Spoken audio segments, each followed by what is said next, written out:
प्रिय बंधुगण, प्रभु जीशु ख्रीष्टंक महान एवं दयालु नामरे मु तुमको नमस्कार करुछि। मु विश्वास करे जे तुमे कृपामय परमेश्वर, सर्वशक्तिमान परमेश्वर अब्राहम, इसहाक एवं याकूबंक अनुग्रहरे भल अछ।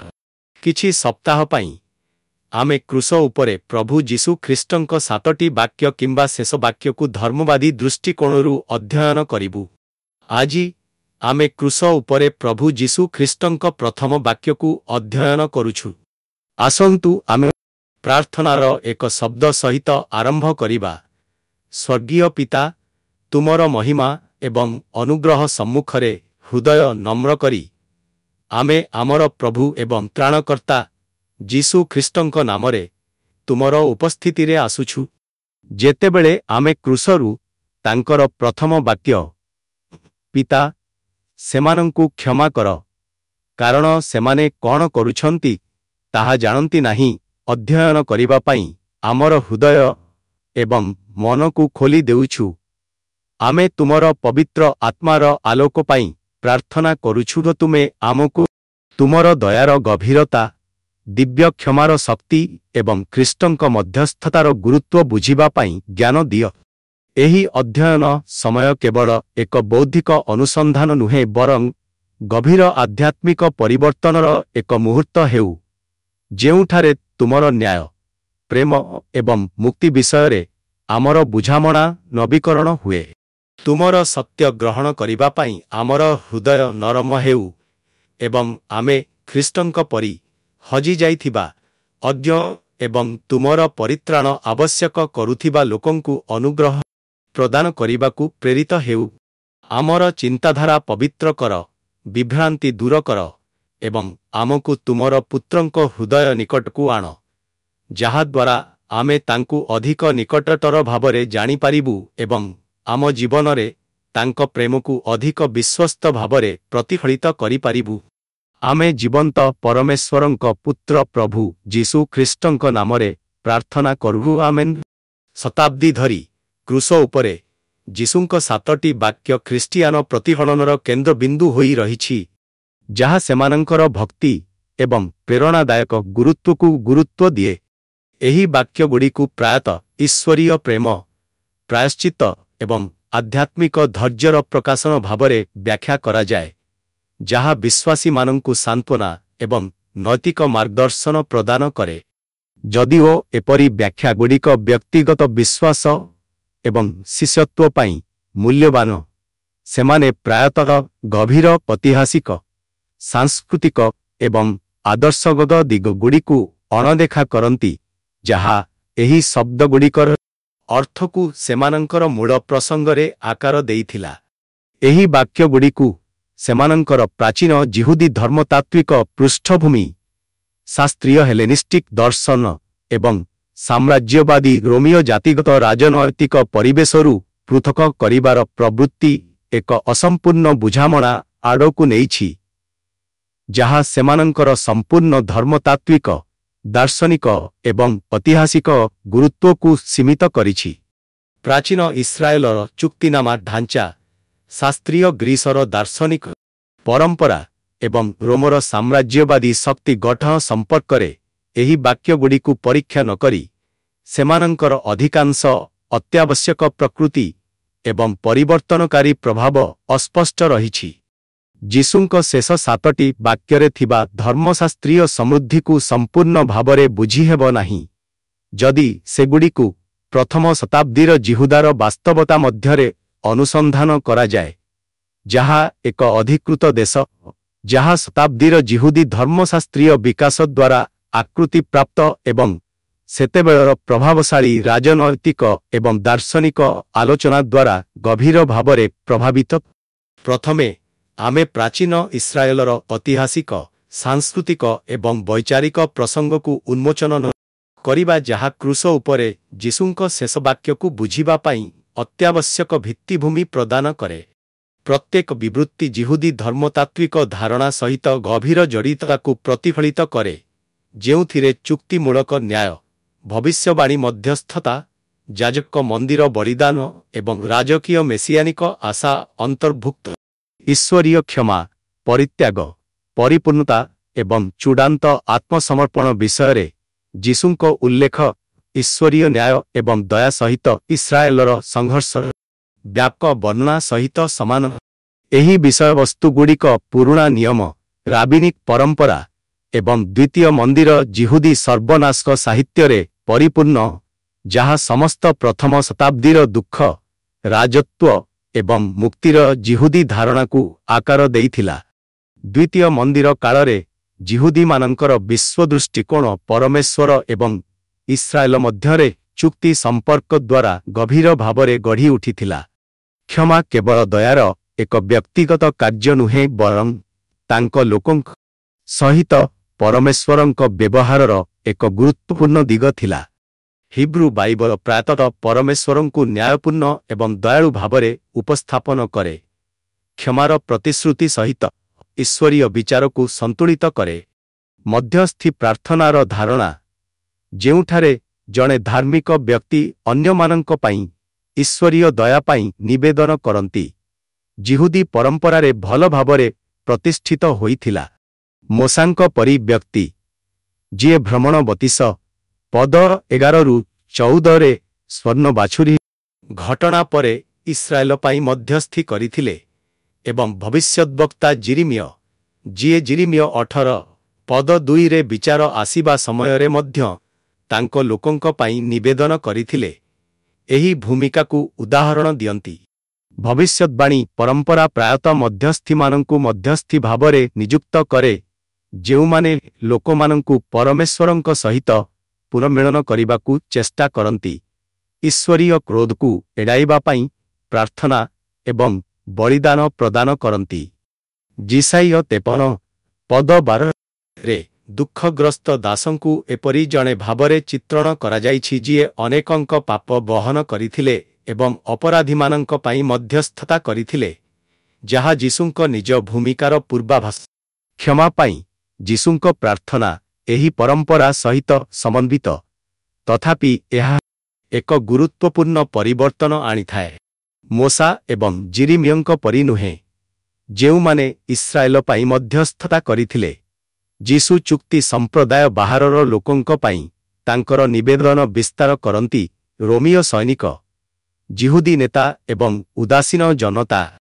क्षमार एही सार्वजनीन परिसर पारंपरिक जिहुदी आशा को चैलेंज करे, जे ईश्वरीय दया मुख्यतः मनोनीत लोकंक पाई संरक्षित थिला।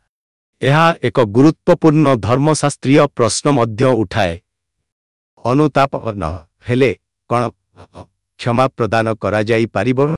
जिहुदी बलिदान व्यवस्था अज्ञातरे करा जाइथिबा पाप पाई प्रायश्चित्त प्रदान करिथिला, जेपरि लेवीय पुस्तक 4:2 रे देखा जाइछि, जहा अनिच्छाकृत अपराध पाई बलिदान निर्देश करे।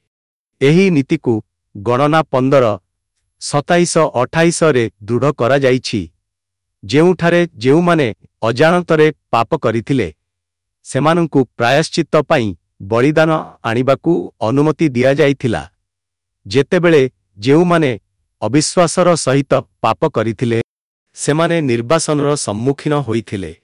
जीशुंक कथा सूचाई दिए जे जेउमाने तांकु क्रूसबिद्ध करिथिले सेमाने अज्ञतारु कार्य करिथिले। एही नीति को प्रतिफलित करे जे ईश्वरीय न्याय इच्छाकृत विद्रोह एवं अनिच्छाकृत भूल मध्यरे पार्थक्य करे।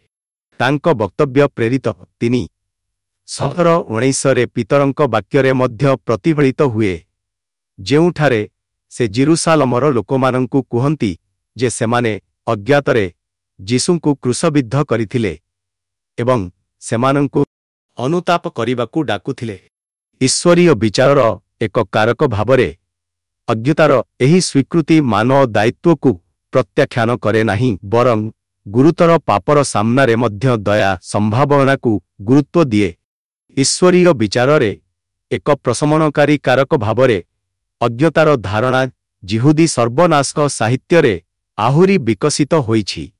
दानिएलंक पुस्तक एवं मृत सागर स्क्रोल्स एक विश्व दृष्टिकोण को प्रतिफलित करे, जेउथिरे अजाणतरे भूल करुथिबा लोकंक प्रति ईश्वरीय दया प्रसारित हुए, जेतेबेले जानी शुणी अपराधी माने विचारर सम्मुखीन हुअंती। ଉଦାହରଣ ସ୍ୱରୂପ କୁମରାନ ସମ୍ପ୍ରଦାୟ ଏକ ଆଗାମୀ ବିଚାରରେ ବିଶ୍ୱାସ କରୁଥିଲେ, ଯାହା ଧାର୍ମିକ, ଯେଉଁମାନେ ପରମେଶ୍ୱରଙ୍କ ସତ୍ୟ ଖୋଜୁଥିଲେ, ଏବଂ ଦୁଷ୍ଟ, ଯେଉଁମାନେ ଜାଣିଶୁଣି ତାଙ୍କ ବିରୁଦ୍ଧରେ ବିଦ୍ରୋହ କରିଥିଲେ, ସେମାନଙ୍କ ମଧ୍ୟରେ ପାର୍ଥକ୍ୟ କରିବ। ଏହି ଢାଞ୍ଚା ମଧ୍ୟରେ ଯୀଶୁଙ୍କ କ୍ଷମା ପ୍ରାର୍ଥନା ଅଜ୍ଞତାରେ କାର୍ଯ୍ୟ କରୁଥିବା ଏବଂ ଯେଉଁମାନେ ସଚେତନ ଭାବରେ ଈଶ୍ୱରୀୟ ସତ୍ୟକୁ ପ୍ରତ୍ୟାଖ୍ୟାନ କରନ୍ତି, ସେମାନଙ୍କ ମଧ୍ୟରେ ବିପରୀତତାକୁ ଉଜ୍ଜ୍ୱଳିତ କରେ। କ୍ଷମା ପାଇଁ ତାଙ୍କର ପ୍ରାର୍ଥନା ଭବିଷ୍ୟବାଣୀ ହସ୍ତକ୍ଷେପର ଏକ କାର୍ଯ୍ୟ ହୋଇଯାଏ, ଯାହା ଅପରାଧୀମାନଙ୍କ ପାଇଁ ମଧ୍ୟସ୍ଥତା କରୁଥିବା ଦୁଃଖୀ ଦାସଙ୍କ ଜିସାଇୟ 53ର ଚିତ୍ରଣକୁ ପୂରଣ କରେ। ଏହି ଭବିଷ୍ୟବାଣୀ କାର୍ଯ୍ୟ ଏହି ଧାରଣାକୁ ଦୃଢ଼ କରେ ଯେ ଯୀଶୁ ମସିହା ଭାବରେ ଯାଜକୀୟ ମଧ୍ୟସ୍ଥତା ଏବଂ ଈଶ୍ୱରୀୟ ନ୍ୟାୟ ଉଭୟକୁ ମୂର୍ତ୍ତିମନ୍ତ କରନ୍ତି, ମେସିଆନିକ ମୁକ୍ତିର ପାରମ୍ପରିକ ଜିହୁଦୀ ଆଶାକୁ ସାମରିକ ବିଜୟରୁ ମୁକ୍ତିଦାୟକ ଦୁଃଖରେ ପରିଣତ କରନ୍ତି। ତେଣୁ କ୍ଷମା ପାଇଁ ତାଙ୍କର ପ୍ରାର୍ଥନା କେବଳ ଦୟାର ପ୍ରକାଶ ନୁହେଁ ବରଂ ଖ୍ରୀଷ୍ଟୀୟ କର୍ତ୍ତୃପକ୍ଷର ଏକ ପୁନଃ ପରିଭାଷା, ପ୍ରତିଶୋଧ ଅପେକ୍ଷା ସମାଧାନ ଉପରେ ଗୁରୁତ୍ୱାରୋପ କରେ। ଜିହୁଦୀ ପରିପ୍ରେକ୍ଷୀରେ ଯୀଶୁଙ୍କ କ୍ଷମା ପାଇଁ ପ୍ରାର୍ଥନା ତାଙ୍କୁ ମଧ୍ୟସ୍ଥତାର ଭବିଷ୍ୟବାଣୀ ପରମ୍ପରା ମଧ୍ୟରେ ସ୍ଥାନିତ କରେ, ଯେଉଁଠାରେ ଧାର୍ମିକ ବ୍ୟକ୍ତିମାନେ ଲୋକମାନଙ୍କ ପକ୍ଷରୁ ପରମେଶ୍ୱରଙ୍କ ଦୟା ପାଇଁ ନିବେଦନ କରନ୍ତି। ପୁରୁଣା ନିୟମରେ ମୋଶା ଏବଂ ଜିରିମିୟଙ୍କ ପରି ଭବିଷ୍ୟତ୍ ବକ୍ତାମାନଙ୍କର ଅନେକ ଉଦାହରଣ ଅଛି, ଯାହା ପରମେଶ୍ୱର ଏବଂ ଇସ୍ରାଏଲ ମଧ୍ୟରେ ମଧ୍ୟସ୍ଥି ଭାବରେ କାର୍ଯ୍ୟ କରି ଜାତୀୟ ଅପରାଧ ପାଇଁ ଈଶ୍ୱରୀୟ କ୍ଷମା ଲୋଡ଼ନ୍ତି। ତଥାପି ଯୀଶୁଙ୍କ ମଧ୍ୟସ୍ଥତା ଏହି ପଦ୍ଧତିରୁ ଏକ ଗୁରୁତ୍ୱପୂର୍ଣ୍ଣ ଉପାୟରେ ଦୂରେଇ ଯାଏ। ଯେଉଁଠାରେ ପୁରୁଣା ନିୟମର ଭବିଷ୍ୟତ୍ ବକ୍ତାମାନେ ପ୍ରାୟତଃ କେବଳ ଇସ୍ରାଏଲର କ୍ଷମା ପାଇଁ ପ୍ରାର୍ଥନା କରୁଥିଲେ, ଯୀଶୁ ନିୟମ ସମ୍ପ୍ରଦାୟ ବାହାରେ ଥିବା ଲୋକଙ୍କ ପାଇଁ ପ୍ରାର୍ଥନା କରନ୍ତି। ରୋମୀୟ ଜଲ୍ଲାଦକାରୀ, ଜିହୁଦୀ ନେତା ଏବଂ ଉଦାସୀନ ଜନତା। କ୍ଷମାର ଏହି ସାର୍ବଜନୀନ ପରିସର ଜିହୁଦୀ ଧର୍ମତାତ୍ତ୍ୱିକ ଚିନ୍ତାଧାରାରେ ଏକ ମୌଳିକ ପରିବର୍ତ୍ତନକୁ ଚିହ୍ନିତ କରେ, ପ୍ରାୟଶ୍ଚିତ୍ତର ଧାରଣାକୁ ପୁନଃ ପରିଭାଷିତ କରେ ଏବଂ ଇସ୍ରାଏଲର ସୀମା ବାହାରେ ଈଶ୍ୱରୀୟ ଅନୁଗ୍ରହକୁ ବିସ୍ତାର କରେ ଓ ତାଙ୍କ ପ୍ରାର୍ଥନା ସୂଚାଇ ଦିଏ ଯେ କ୍ଷମା ପୂର୍ବ ଅନୁତାପ ଉପରେ ନିର୍ଭରଶୀଳ ନୁହେଁ, ବରଂ ସ୍ୱୀକୃତି କିମ୍ବା ବୁଝାମଣାର ଅନୁପସ୍ଥିତିରେ ମଧ୍ୟ ଈଶ୍ୱରୀୟ ଅନୁଗ୍ରହ ଦ୍ୱାରା ଆରମ୍ଭ କରାଯାଇଛି। ଏହା ଜିହୁଦୀ ବଳିଦାନ ବ୍ୟବସ୍ଥାର ବିପରୀତ, ଯେଉଁଠାରେ ଅଜ୍ଞତାରେ କରାଯାଇଥିବା ପାପ ପାଇଁ ପ୍ରାୟଶ୍ଚିତ୍ତ ପ୍ରଦାନ କରାଯାଇଥିଲା, କିନ୍ତୁ କେବଳ ଉପଯୁକ୍ତ ମନ୍ଦିର ରୀତିନୀତି ମାଧ୍ୟମରେ। ଯୀଶୁ ନିଜକୁ ବଳିଦାନ ଦିଆଯାଉଥିବା ସମୟରେ କ୍ଷମା ପାଇଁ ପ୍ରାର୍ଥନା କରି ଜିହୁଦୀ ପ୍ରାୟଶ୍ଚିର ପ୍ରତିଷ୍ଠିତ ଗଠନକୁ ପୂରଣ ଏବଂ ଅତିକ୍ରମ କରି ମଧ୍ୟସ୍ଥି ଏବଂ ବଳିଦାନ ପ୍ରଦାନ ଉଭୟର ଭୂମିକା ଗ୍ରହଣ କରନ୍ତି। ଏହି ବିବୃତ୍ତିର ଧର୍ମତାତ୍ତ୍ୱିକ ପ୍ରଭାବ ମଧ୍ୟ ଈଶ୍ୱରୀୟ ନ୍ୟାୟର ଜିହୁଦୀ ବୁଝାମଣା ସହିତ ମିଶିଥାଏ। ଦ୍ୱିତୀୟ ମନ୍ଦିର କାଳରେ ଅନେକ ଜିହୁଦୀ ପରମ୍ପରା ଜଣେ ଖ୍ରୀଷ୍ଟିଆନିକ ବ୍ୟକ୍ତିତ୍ୱଙ୍କୁ ଆଶା କରିଥିଲେ, ଯିଏ ଇସ୍ରାଏଲର ଶତ୍ରୁମାନଙ୍କୁ ପରାସ୍ତ କରି ଏବଂ ଜାତୀୟ ସାର୍ବଭୌମତ୍ୱ ପୁନଃସ୍ଥାପନ କରି ପରମେଶ୍ୱରଙ୍କ ନ୍ୟାୟକୁ କାର୍ଯ୍ୟକାରୀ କରିବେ। ଦାଉଦଙ୍କ ଗୀତ ସଂହିତା 17 ପରି ପାଠ୍ୟଗୁଡ଼ିକ ଜଣେ ଖ୍ରୀଷ୍ଟିଆନିକ ଶାସକଙ୍କୁ ଚିତ୍ରଣ କରେ ଯିଏ ବିଦେଶୀ ଅତ୍ୟାଚାରୀମାନଙ୍କୁ ପରାସ୍ତ କରିବେ ଏବଂ ଜିରୁସାଲମକୁ ଶୁଦ୍ଧ କରିବେ। ତଥାପି କ୍ଷମା ପାଇଁ ଯୀଶୁଙ୍କ ପ୍ରାର୍ଥନା ଏହି ଆଶାଗୁଡ଼ିକୁ ସିଧାସଳଖ ବିରୋଧ କରେ। ରୋମ କିମ୍ବା ତାଙ୍କୁ ନିନ୍ଦା କରିଥିବା ଧାର୍ମିକ ଅଭିଜାତ ବ୍ୟକ୍ତିଙ୍କ ବିରୁଦ୍ଧରେ ଈଶ୍ୱରୀୟ ପ୍ରତିଶୋଧ ପାଇଁ ଆହ୍ୱାନ କରିବା ପରିବର୍ତ୍ତେ ସେ ସେମାନଙ୍କ କ୍ଷମା ମାଗନ୍ତି। ପ୍ରତିଶୋଧ ନେବା ପରିବର୍ତ୍ତେ ଦୟା ଭାବରେ ନ୍ୟାୟର ଏହି ପୁନଃନିର୍ମାଣ ପାରମ୍ପରିକ ଖ୍ରୀଷ୍ଟିଆନିକ ଆଶାକୁ ଚ୍ୟାଲେଞ୍ଜ କରେ ଏବଂ ବିଜୟର ଦୃଷ୍ଟିରୁ ନୁହେଁ ବରଂ ଆତ୍ମଦାନକାରୀ ପ୍ରେମର ଦୃଷ୍ଟିରୁ ରାଜତ୍ୱକୁ ପୁନଃ ପରିଭାଷିତ କରେ। ଯୀଶୁ ଖ୍ରୀଷ୍ଟଙ୍କ ଏକ ଦର୍ଶନ ଉପସ୍ଥାପନ କରନ୍ତି ଯିଏ ବଡ଼ ମାଧ୍ୟମରେ ଶକ୍ତି ବ୍ୟବହାର କରନ୍ତି ନାହିଁ ବରଂ ବଳିଦାନ ମଧ୍ୟସ୍ଥତା ମାଧ୍ୟମରେ ପାରମ୍ପରିକ ଜିହୁଦୀ ପରଲୋକୋତ ଆଶାରୁ ଏକ ମୌଳିକ ପ୍ରସ୍ଥାନକୁ ଚିହ୍ନିତ କରନ୍ତି। ପାଉଲ ରୋମୀୟ 5:8ରେ ଏହା ପ୍ରତିଫଳିତ କରି କହିଛନ୍ତି, କିନ୍ତୁ ପରମେଶ୍ୱର ଏଥିରେ ଆମ ପ୍ରତି ତାଙ୍କର ନିଜ ପ୍ରେମ ପ୍ରଦର୍ଶନ କରନ୍ତି, ଯେତେବେଳେ ଆମେ ଏପର୍ଯ୍ୟନ୍ତ ପାପୀ ଥିଲୁ, ଖ୍ରୀଷ୍ଟ ଆମ ପାଇଁ ମୃତ୍ୟୁବରଣ କରିଥିଲେ। ପ୍ରେମ ଏବଂ କ୍ଷମା ମାଧ୍ୟମରେ ଈଶ୍ୱରୀୟ ନ୍ୟାୟର ଏହି ପୁନଃ ପରିଭାଷା ଖ୍ରୀଷ୍ଟିଆନ ଧର୍ମତତ୍ତ୍ୱର ମୂଳରେ ରହିଛି। ଯୀଶୁଙ୍କ କ୍ଷମାର ସାର୍ବଜନୀନ ପରିସର ତତ୍କାଳୀନ ଐତିହାସିକ ପ୍ରସଙ୍ଗରୁ ବିସ୍ତାରିତ ଏବଂ ସମସ୍ତ ମାନବଜାତି ସହିତ କଥା ହୁଏ। ତାଙ୍କ ଜଲ୍ଲାଦକାରୀଙ୍କୁ କ୍ଷମା କରି ଯୀଶୁ କେବଳ ଯେଉଁମାନେ ତାଙ୍କୁ କ୍ରୁଶବିଦ୍ଧ କରିଥିଲେ ସେମାନଙ୍କୁ ନୁହେଁ ବରଂ ଯେଉଁମାନେ ଅଜ୍ଞାନତାରେ ପାପ କରିଥିଲେ ସେମାନଙ୍କୁ ଦୟା ପ୍ରଦାନ କରନ୍ତି, ପରମେଶ୍ୱରଙ୍କ ସହିତ ପୁନର୍ମିଳନର ପଥ ପ୍ରଦାନ କରନ୍ତି। କ୍ରୁଶରେ ତାଙ୍କର ପ୍ରାର୍ଥନା ଅନୁଗ୍ରହ ଉପରେ ଖ୍ରୀଷ୍ଟିଆନ ଶିକ୍ଷାର ମୂଳଦୁଆ ହୋଇଯାଏ। କଲସିୟ 3:13ରେ ପାଉଲଙ୍କ ଘୋଷଣାକୁ ପ୍ରତିଫଳିତ କରେ, ଯଦି ତୁମମାନଙ୍କ ମଧ୍ୟରୁ କାହା ବିରୁଦ୍ଧରେ ଅଭିଯୋଗ ଅଛି ତେବେ ପରସ୍ପର ସହ୍ୟ କର ଏବଂ ପରସ୍ପରକୁ କ୍ଷମା କର। ପ୍ରଭୁ ଯେପରି ତୁମ୍ଭଙ୍କୁ କ୍ଷମା କରିଛନ୍ତି ସେହିପରି କ୍ଷମା କର। କ୍ଷମାର ଏହି ମୌଳିକ ଧାରଣା ବ୍ୟକ୍ତି ଏବଂ ସମ୍ପ୍ରଦାୟକୁ ଯୀଶୁଙ୍କ ପ୍ରଦର୍ଶନ କରିଥିବା ସମାନ ଦୟାକୁ ଗ୍ରହଣ କରିବାକୁ ଆହ୍ୱାନ କରେ।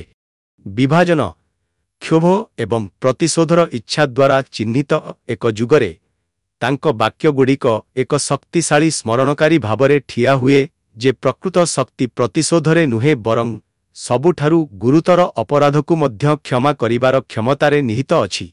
ଏହାର ମୂଳରେ କ୍ରୁଶରୁ ଯୀଶୁଙ୍କ ପ୍ରଥମ ଶବ୍ଦ କେବଳ ଏକ ଐତିହାସିକ ବିବୃତ୍ତି କିମ୍ବା ଧର୍ମଶାସ୍ତ୍ରୀୟ ଧାରଣା ନୁହେଁ, ଏହା ଅନୁଗ୍ରହ ଦ୍ୱାରା ପରିବର୍ତ୍ତିତ ଜୀବନ ପାଇଁ ଏକ ନିମନ୍ତ୍ରଣ।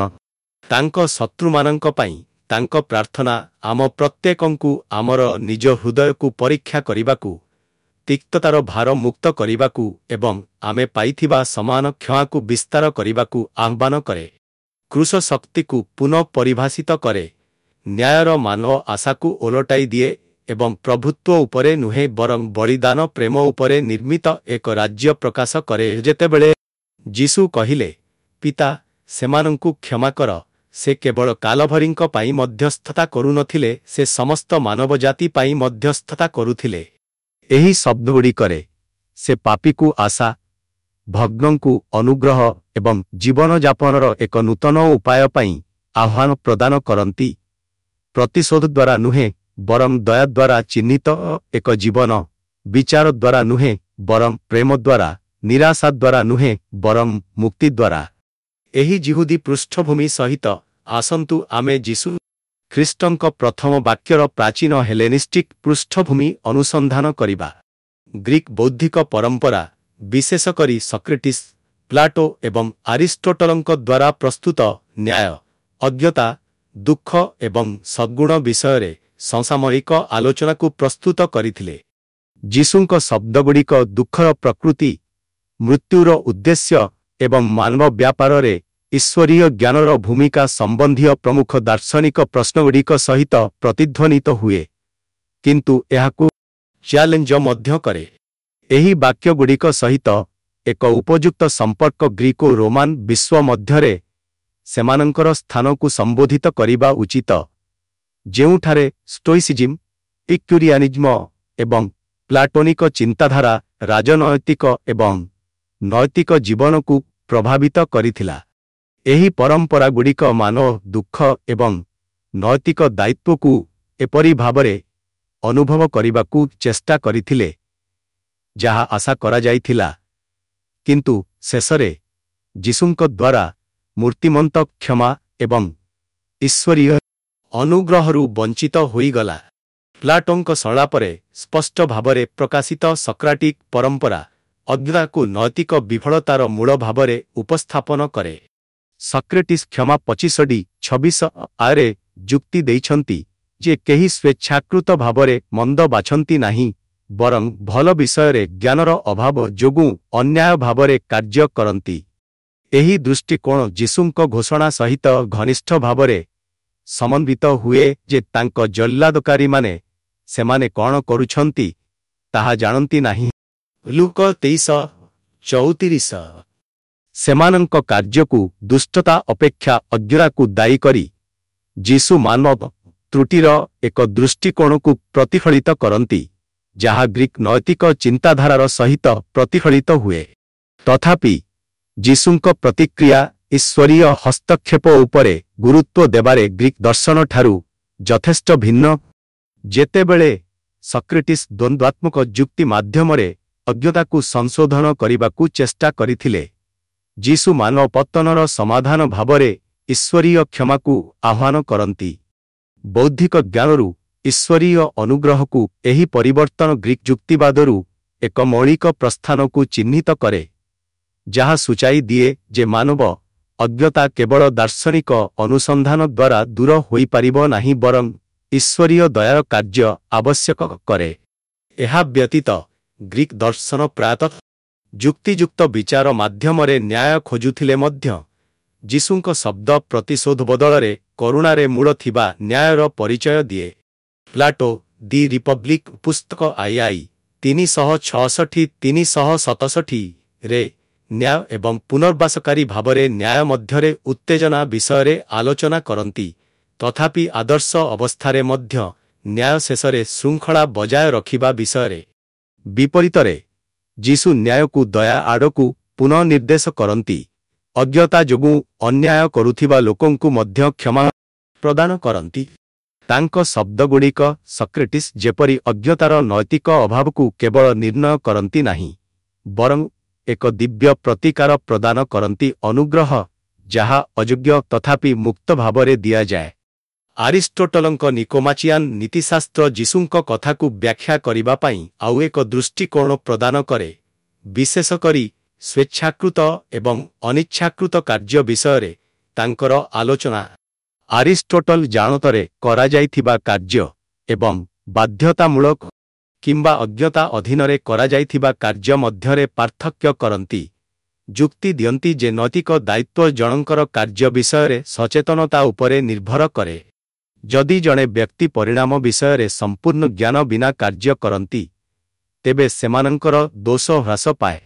କ୍ଷମା ପାଇଁ ଯୀଶୁଙ୍କ ପ୍ରାର୍ଥନା ଏହି ଆରିଷ୍ଟୋଟଲିଆନ୍ ନୀତିକୁ ପରୋକ୍ଷ ଭାବରେ ସ୍ୱୀକାର କରେ ଯେ ଯେଉଁମାନେ ତାଙ୍କୁ କ୍ରୁଶବିଦ୍ଧ କରନ୍ତି ସେମାନେ ସମ୍ପୂର୍ଣ୍ଣ ବୁଝିବା ବିନା ଏପରି କରନ୍ତି।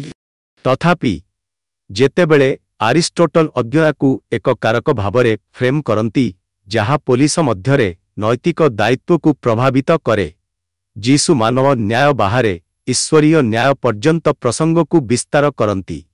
ତାଙ୍କର ନିବେଦନ ସୂଚାଇ ଦିଏ ଯେ ଈଶ୍ୱରୀୟ କ୍ଷମା ଏକ ନୀତି ଉପରେ କାର୍ଯ୍ୟ କରେ ଯାହା ଗ୍ରୀକ୍ ନୀତିଶାସ୍ତ୍ରର ଦାର୍ଶନିକ ଢାଞ୍ଚାକୁ ଅତିକ୍ରମ କରେ। ଯେଉଁମାନଙ୍କର ଅଜ୍ଞତା ସେମାନଙ୍କୁ ଗଭୀର ଅନ୍ୟାୟ କରିବାକୁ ପ୍ରେରଣା ଦିଏ ସେମାନଙ୍କୁ ମଧ୍ୟ ମୁକ୍ତି ପ୍ରଦାନ କରେ। ଷ୍ଟୋଇସିଜିମ୍ର ଦୃଷ୍ଟିକୋଣରୁ ଦେଖିଲେ ଗ୍ରୀକ୍ ନୀତିଶାସ୍ତ୍ର ଏବଂ ଯୀଶୁଙ୍କ ଆଭିମୁଖ୍ୟ ମଧ୍ୟରେ ବିପରୀତତା ଆହୁରି ସ୍ପଷ୍ଟ ହୋଇଯାଏ। ଷ୍ଟୋଇକ୍, ବିଶେଷ କରି ଏପିକ୍ଟେଟସ୍ ଏବଂ ସେନେକା, ଯୁକ୍ତିଯୁକ୍ତ ଆତ୍ମନିୟନ୍ତ୍ରଣ ଏବଂ ବାହ୍ୟ ପରିସ୍ଥିତିରୁ ବିଚ୍ଛିନ୍ନତା ମାଧ୍ୟମରେ ଆଭ୍ୟନ୍ତରୀଣ ଶାନ୍ତି ପାଇଁ ସମର୍ଥନ କରିଥିଲେ। ସେନେକା ଡି କ୍ଲେମେନ୍ସି ଉପରେ ରେ ଦୟାକୁ ଏକ ଯୁକ୍ତିଯୁକ୍ତ ଗୁଣ ଭାବରେ ବର୍ଣ୍ଣନା କରିଛନ୍ତି, କିନ୍ତୁ ଏହାକୁ ବିବେଚନା ସହିତ ପ୍ରୟୋଗ କରାଯିବା ଉଚିତ, ମୁଖ୍ୟତଃ ଯୋଗ୍ୟ ବିବେଚିତ ଲୋକଙ୍କ ପାଇଁ। ତଥାପି କ୍ଷମା ପାଇଁ ଯୀଶୁଙ୍କ ପ୍ରାର୍ଥନା ଅନୁତାପ କରିନଥିବା ଲୋକଙ୍କ ପାଇଁ ମଧ୍ୟ ନିର୍ବିରୋଧୀ ଭାବରେ କ୍ଷମା ପ୍ରଦାନ କରି ଏହି ଧାରଣାକୁ ନଷ୍ଟ କରିଦିଏ। ଷ୍ଟୋଇକ୍ ଋଷି ଭାଗ୍ୟକୁ ଗ୍ରହଣ କରିବା ପାଇଁ ଜ୍ଞାନ ଖୋଜିଥିଲେ, ବିପରୀତରେ ଯୀଶୁ ତାଙ୍କ ଦୁଃଖ ପାଇଁ ଦାୟୀଙ୍କ ପାଇଁ ସକ୍ରିୟ ଭାବରେ ମଧ୍ୟସ୍ଥତା କରନ୍ତି। ତାଙ୍କ ଶବ୍ଦ ଭାଗ୍ୟ ପ୍ରତି ନିଷ୍କ୍ରିୟ ଆତ୍ମସମର୍ପଣ ନୁହେଁ, ବରଂ ଅନ୍ୟାୟ ମଧ୍ୟରେ ଈଶ୍ୱରୀୟ ଦୟାର ଏକ ସକ୍ରିୟ ଘୋଷଣା। ଯୀଶୁଙ୍କ ନ୍ୟାୟ ଏବଂ କ୍ଷମାର ମୌଳିକ ପୁନଃପରିଭାଷା କେବଳ ଏକ ବୌଦ୍ଧିକ ଅଭ୍ୟାସ ନୁହେଁ ବରଂ ଏକ ଈଶ୍ୱରୀୟ ହସ୍ତକ୍ଷେପ ଯାହା ନୈତିକତାର ମାନବ ବୁଝାମଣାକୁ ପରିବର୍ତ୍ତନ କରେ। ଗ୍ରୀକ୍ ଦର୍ଶନ କାରଣ ମାଧ୍ୟମରେ ସଦ୍ଗୁଣ ଖୋଜୁଥିବା ବେଳେ ଯୀଶୁ ପ୍ରଦର୍ଶନ କରନ୍ତି ଯେ ପ୍ରକୃତ ଧାର୍ମିକତା ଈଶ୍ୱରୀୟ ଅନୁଗ୍ରହରୁ ଅବିଚ୍ଛେଦ୍ୟ। ପ୍ରେରିତ ପାଉଲ 1 କରିନ୍ଥିୟ 1:22-24 ଏହାକୁ ପ୍ରତିଫଳିତ କରିଛନ୍ତି, ଯେଉଁଠାରେ ସେ ଗ୍ରୀକମାନଙ୍କ ଜ୍ଞାନକୁ କ୍ରୁଶର ଶକ୍ତି ସହିତ ତୁଳନା କରି ଘୋଷଣା କରିଛନ୍ତି ଯେ ଯିହୁଦୀମାନେ ଚିହ୍ନ ଚାହାନ୍ତି ଏବଂ ଗ୍ରୀକମାନେ ଜ୍ଞାନ ଖୋଜନ୍ତି, କିନ୍ତୁ ଆମେ କ୍ରୁଶବିଦ୍ଧ ଖ୍ରୀଷ୍ଟଙ୍କୁ ପ୍ରଚାର କରୁ। ପରମେଶ୍ୱରଙ୍କ ଶକ୍ତି ଏବଂ ପରମେଶ୍ୱରଙ୍କ ଜ୍ଞାନ। ତେଣୁ କ୍ରୁଶ ଉପରେ ଯୀଶୁଙ୍କ ପ୍ରଥମ ବାକ୍ୟ ଈଶ୍ୱରୀୟ ଜ୍ଞାନ ଏବଂ ମୁକ୍ତିଦାୟକ ପ୍ରେମର ଚୂଡ଼ାନ୍ତ ସନ୍ଧି ଭାବରେ ଠିଆ ହୁଏ, ଯାହା ଗ୍ରୀକ୍ ଦର୍ଶନର ସର୍ବୋଚ୍ଚ ଆକାଂକ୍ଷାକୁ ଅତିକ୍ରମ କରେ ଏବଂ ଏକ ନ୍ୟାୟ ପ୍ରକାଶ କରେ ଯାହା କେବଳ ବିଚାରକ ନୁହେଁ ବରଂ ପୁନଃସ୍ଥାପନ କରେ। ଏହାର ମୂଳରେ କ୍ରୁସରୁ ଯୀଶୁଙ୍କ ବାକ୍ୟ ମାନବ ଜ୍ଞାନକୁ ଏହାର ଗଭୀରତମ ସ୍ତରରେ ଚ୍ୟାଲେଞ୍ଜ କରେ। ଯିହୁଦୀ ହେଉ କି ଗ୍ରୀକ୍, ବିଶ୍ୱର ନ୍ୟାୟ ପାଇଁ ନିଜସ୍ୱ ଢାଞ୍ଚା ଥିଲା, କିନ୍ତୁ ଯୀଶୁ ସେସବୁକୁ ଅତିକ୍ରମ କରି ଏପରି ନ୍ୟାୟ ପ୍ରଦାନ କରନ୍ତି ଯାହା କେବଳ ଆଇନଗତ କିମ୍ବା ଦାର୍ଶନିକ ନୁହେଁ ବରଂ ଗଭୀର ଭାବରେ ବ୍ୟକ୍ତିଗତ ଏବଂ ପରିବର୍ତ୍ତନକାରୀ। ତାଙ୍କର ବାକ୍ୟ ପ୍ରତ୍ୟେକ ଆତ୍ମାକୁ ଜ୍ଞାନର ଅନୁସନ୍ଧାନରେ ହେଉ କିମ୍ବା ଧାର୍ମିକତାର ସନ୍ଧାନରେ ଏପରି କ୍ଷମା ପାଇବାକୁ ଆମନ୍ତ୍ରଣ କରେ ଯାହା ବୌଦ୍ଧିକ ପାରଙ୍ଗମତା କିମ୍ବା ନୈତିକ ପ୍ରୟାସ ଦ୍ୱାରା ଅର୍ଜିତ ନୁହେଁ ବରଂ ଅଜ୍ଞତାର ଭାର ବହନ କରିଥିବା ବ୍ୟକ୍ତିଙ୍କ ଦ୍ୱାରା ମୁକ୍ତ ଭାବରେ ଦିଆଯାଏ। କ୍ରୁସ ଉପରେ ସେହି ମୁହୂର୍ତ୍ତରେ ଦିବ୍ୟ ଜ୍ଞାନ ଏବଂ ପ୍ରେମ ଏକତ୍ରିତ ହୁଅନ୍ତି, ନିନ୍ଦା କରିବା ପାଇଁ ନୁହେଁ ବରଂ ରକ୍ଷା କରିବା ପାଇଁ। ଏବେ ଆସନ୍ତୁ ଆମେ ତୃତୀୟ ପୃଷ୍ଠଭୂମିକୁ ଯିବା, ଯାହା ହେଉଛି ରୋମାନ ସାମ୍ରାଜ୍ୟ ପୃଷ୍ଠଭୂମି। କାରଣ ରୋମାନ ସାମ୍ରାଜ୍ୟ ବ୍ୟବସ୍ଥା ପ୍ରଥମ କଥାରେ ଆଉ ଏକ ଅପରିହାର୍ଯ୍ୟ ଦିଗ ଯୋଡ଼ିଥାଏ। କାରଣ ଯୀଶୁଙ୍କ କ୍ରୁଶବିଦ୍ଧକରଣ ଏକ ରାଜ୍ୟ ଅନୁମୋଦିତ ମୃତ୍ୟୁଦଣ୍ଡ ଥିଲା, ଯାହା ଏକ ସାମ୍ରାଜ୍ୟ ଦ୍ୱାରା କରାଯାଇଥିଲା, ଯାହା ଈଶ୍ୱରୀୟ ଅନୁଗ୍ରହ ଏବଂ ରାଜନୈତିକ ବ୍ୟବସ୍ଥାର ଦାବି ମାଧ୍ୟମରେ ଏହାର ଶାସନକୁ ଯଥାର୍ଥ କରିଥିଲା। ସମ୍ରାଟମାନଙ୍କ ଦେବୀକରଣ, ସାମରିକ ପ୍ରାଧାନ୍ୟ ଏବଂ ପାକ୍ସ ରୋମାନା, ରୋମାନ ରାଜନୈତିକ ଶାନ୍ତି ଧାରଣା ଉପରେ ନିର୍ମିତ ରୋମର ବିଚାରଗତ ଢାଞ୍ଚା, ନ୍ୟାୟ, ଦୟା ଏବଂ ଆତ୍ମବଳିଦାନ ପ୍ରେମ ଉପରେ ପ୍ରତିଷ୍ଠିତ ଏକ ରାଜ୍ୟର ଯୀଶୁଙ୍କ ଦୃଷ୍ଟିକୋଣର ସମ୍ପୂର୍ଣ୍ଣ ବିପରୀତ ଥିଲା। କ୍ରୁସରୁ ତାଙ୍କ ଶବ୍ଦଗୁଡ଼ିକ କେବଳ ଧର୍ମତାତ୍ତ୍ୱିକ ଅର୍ଥ ପ୍ରଦାନ କରିନଥିଲେ ବରଂ ରୋମର ସର୍ବୋଚ୍ଚ କର୍ତ୍ତୃତ୍ୱର ଦାବି ପ୍ରତି ସିଧାସଳଖ ଚ୍ୟାଲେଞ୍ଜ ଭାବରେ ମଧ୍ୟ କାର୍ଯ୍ୟ କରିଥିଲେ। କ୍ରୁଶବିଦ୍ଧକରଣ କାର୍ଯ୍ୟ ନିଜେ ରୋମାନ ଶାସନର ଯେକୌଣସି ବିରୋଧୀକୁ ସର୍ବସାଧାରଣରେ ଅପମାନିତ ଏବଂ ବିନାଶ କରିବା ପାଇଁ ଡିଜାଇନ୍ କରାଯାଇଥିଲା, ଯାହା ଯୀଶୁଙ୍କ ବକ୍ତବ୍ୟଗୁଡ଼ିକୁ ଗଭୀର ପ୍ରତିରୋଧର କାର୍ଯ୍ୟ କରିଥିଲା। ସେମାନଙ୍କର ଗୁରୁତ୍ୱକୁ ସମ୍ପୂର୍ଣ୍ଣ ଭାବରେ ବୁଝିବା ପାଇଁ ରୋମାନ ଶାସନର ରାଜନୈତିକ ଏବଂ ସାମାଜିକ ବାସ୍ତବତା ଏବଂ ଶକ୍ତି, ରାଜତ୍ୱ ଏବଂ ଈଶ୍ୱରୀୟ ନ୍ୟାୟ ବିଷୟରେ ପ୍ରଚଳିତ ଧାରଣାଗୁଡ଼ିକୁ କିପରି ଓଲଟାଇ ଦେଇଥିଲେ ତାହା ବିଚାର କରିବାକୁ ପଡ଼ିବ। ଏହି କଥାଗୁଡ଼ିକୁ କେବଳ ଏକ ପାଷ୍ଟରୀୟ ଢାଞ୍ଚା ମଧ୍ୟରେ ବ୍ୟାଖ୍ୟା କରିବା ଦ୍ୱାରା ସେମାନଙ୍କର ଐତିହାସିକ ଏବଂ ଆଦର୍ଶଗତ ମୂଳରୁ ବିଚ୍ଛିନ୍ନ ଯୀଶୁଙ୍କ ଶେଷ ମୁହୂର୍ତ୍ତଗୁଡ଼ିକର ବିପ୍ଳବୀ ପ୍ରକୃତି ପ୍ରାୟତଃ ହ୍ରାସ ପାଇଥାଏ। ସେଗୁଡ଼ିକୁ ସେମାନଙ୍କର ସଠିକ୍ ପରିପ୍ରେକ୍ଷୀରେ ବୁଝିବା କେବଳ ସେମାନଙ୍କର ଧର୍ମତାତ୍ତ୍ୱିକ ଗଭୀରତାକୁ ପ୍ରକାଶ କରେ ନାହିଁ ବରଂ ନ୍ୟାୟ, ଦୁଃଖ ଏବଂ ଶକ୍ତିର ପ୍ରକୃତି ଉପରେ ସମସାମୟିକ ଆଲୋଚନା ପାଇଁ ସେମାନଙ୍କର ସିଧାସଳଖ ପ୍ରାସଙ୍ଗିକତାକୁ ମଧ୍ୟ ପ୍ରକାଶ କରେ। ବର୍ତ୍ତମାନ ସମୟରେ ଏହି କଥାଗୁଡ଼ିକର ପୂର୍ଣ୍ଣ ଗଭୀରତାକୁ ପୁନଃପ୍ରାପ୍ତ କରିବାର ଆବଶ୍ୟକତା ପୂର୍ବ ଅପେକ୍ଷା ଅଧିକ। ରାଜନୈତିକ ଅତ୍ୟାଚାର, ଆର୍ଥିକ ଅନ୍ୟାୟ, ସାମାଜିକ ବିଭାଜନ ଏବଂ ଧାର୍ମିକ ଭୁଲ ବୁଝାମଣା ଦ୍ୱାରା ଚିହ୍ନିତ ଏହି ଯୁଗରେ ଯୀଶୁଙ୍କ ଶବ୍ଦଗୁଡ଼ିକ କେବଳ ସାନ୍ତ୍ୱନା ଅପେକ୍ଷା ବହୁତ ଅଧିକ ପ୍ରଦାନ କରେ। ଏହା ପ୍ରତିରୋଧ, ସମାଧାନ ଏବଂ ଦିବ୍ୟ ପରିବର୍ତ୍ତନ ପାଇଁ ଏକ ଢାଞ୍ଚା ପ୍ରଦାନ କରେ। ପ୍ରାଚୀନ ବିଶ୍ୱରେ ପ୍ରାଧାନ୍ୟ ବିସ୍ତାର କରିଥିବା ପ୍ରସଙ୍ଗଗୁଡ଼ିକ ସାମ୍ରାଜ୍ୟବାଦୀ ହିଂସା, ଧାର୍ମିକ ସଂଘର୍ଷ, ମାନବ ଭାଗ୍ୟ ଉପରେ ଦାର୍ଶନିକ ବିତର୍କ ଆଧୁନିକ ଯୁଗକୁ ଆକାର ଦେଇ ଚାଲିଛି। ଯୀଶୁଙ୍କ କଥାର ମୂଳ ଐତିହାସିକ, ସାଂସ୍କୃତିକ ଏବଂ ଆଦର୍ଶଗତ ଅର୍ଥକୁ ପୁନଃସ୍ଥାପିତ କରି ସମସାମୟିକ ପାଠକମାନେ ଆଜିର ନୈତିକ, ରାଜନୈତିକ ଏବଂ ଅସ୍ତିତ୍ୱଗତ ସଂକଟର ସମାଧାନ କରିବାରେ ସେମାନଙ୍କର ପ୍ରାସଙ୍ଗିକତାକୁ ପୁନଃ ଆବିଷ୍କାର କରିପାରିବେ। କ୍ରୁଶ କେବଳ ଦୁଃଖର ସ୍ଥାନ ନୁହେଁ ବରଂ ଗଭୀର ପ୍ରକାଶନର ସ୍ଥାନ ମଧ୍ୟ ଥିଲା, ଯେଉଁଠାରେ ବିଶ୍ୱର ଧର୍ମତାତ୍ତ୍ୱିକ ଏବଂ ଦାର୍ଶନିକ ଧାରଣାଗୁଡ଼ିକୁ ଚ୍ୟାଲେଞ୍ଜ ଏବଂ ପୁନଃ ପରିଭାଷିତ କରାଯାଇଥିଲା। ଏହି କଥାଗୁଡ଼ିକର ସମ୍ପୂର୍ଣ୍ଣ ଐତିହାସିକ ଏବଂ ଆଦର୍ଶଗତ ଗଭୀରତାକୁ ଅଣଦେଖା କରିବା ହେଉଛି ସେମାନଙ୍କୁ ସେମାନଙ୍କର ବିପ୍ଳବୀ ଶକ୍ତିରୁ ବଞ୍ଚିତ କରିବା। ସେମାନଙ୍କର ମୂଳ ପ୍ରସଙ୍ଗ ସହିତ ଗଭୀର ସମ୍ପର୍କ ସେମାନଙ୍କର ଆଧ୍ୟାତ୍ମିକ ଗୁରୁତ୍ୱକୁ ହ୍ରାସ କରେ ନାହିଁ, ବରଂ ଏହାକୁ ସମୃଦ୍ଧ କରେ। ବିଶ୍ୱାସୀ ଏବଂ ବିଦ୍ୱାନମାନଙ୍କୁ ସମାନ ଭାବରେ ଯୀଶୁଙ୍କ ଶେଷ ଘୋଷଣାର ପୂର୍ଣ୍ଣ ଓଜନ ବୁଝିବାକୁ ଅନୁମତି ଦିଏ। ଯେଉଁ ଯୁଗରେ ନ୍ୟାୟ, କ୍ଷମା ଏବଂ ବଳିଦାନର ଅର୍ଥ ନିରନ୍ତର ବିବାଦିତ, ସେହି ଯୁଗରେ କ୍ରୁଶ ଉପରେ ଯୀଶୁଙ୍କ 7ଟି ବାକ୍ୟ 2000 ବର୍ଷ ପୂର୍ବେ ଯେପରି ଗୁରୁତ୍ୱପୂର୍ଣ୍ଣ ଏବଂ ବିଭ୍ରାନ୍ତକାରୀ ଥିଲା, ସେହିପରି ରହିଛି। ରାଜ୍ୟ ଅନୁମୋଦିତ ମୃତ୍ୟୁଦଣ୍ଡ ସହ୍ୟ କରିବା ସମୟରେ ଯୀଶୁଙ୍କ ଈଶ୍ୱରୀୟ କ୍ଷମା ପ୍ରାର୍ଥନା କେବଳ ରୋମୀୟ ଆଇନ ବ୍ୟବସ୍ଥାକୁ ଚ୍ୟାଲେଞ୍ଜ କରେ ନାହିଁ ବରଂ ମେସିଆନିକ ନ୍ୟାୟର ଜିହୁଦୀ ବୁଝାମଣାକୁ ପୁନଃ ପରିଭାଷିତ କରେ।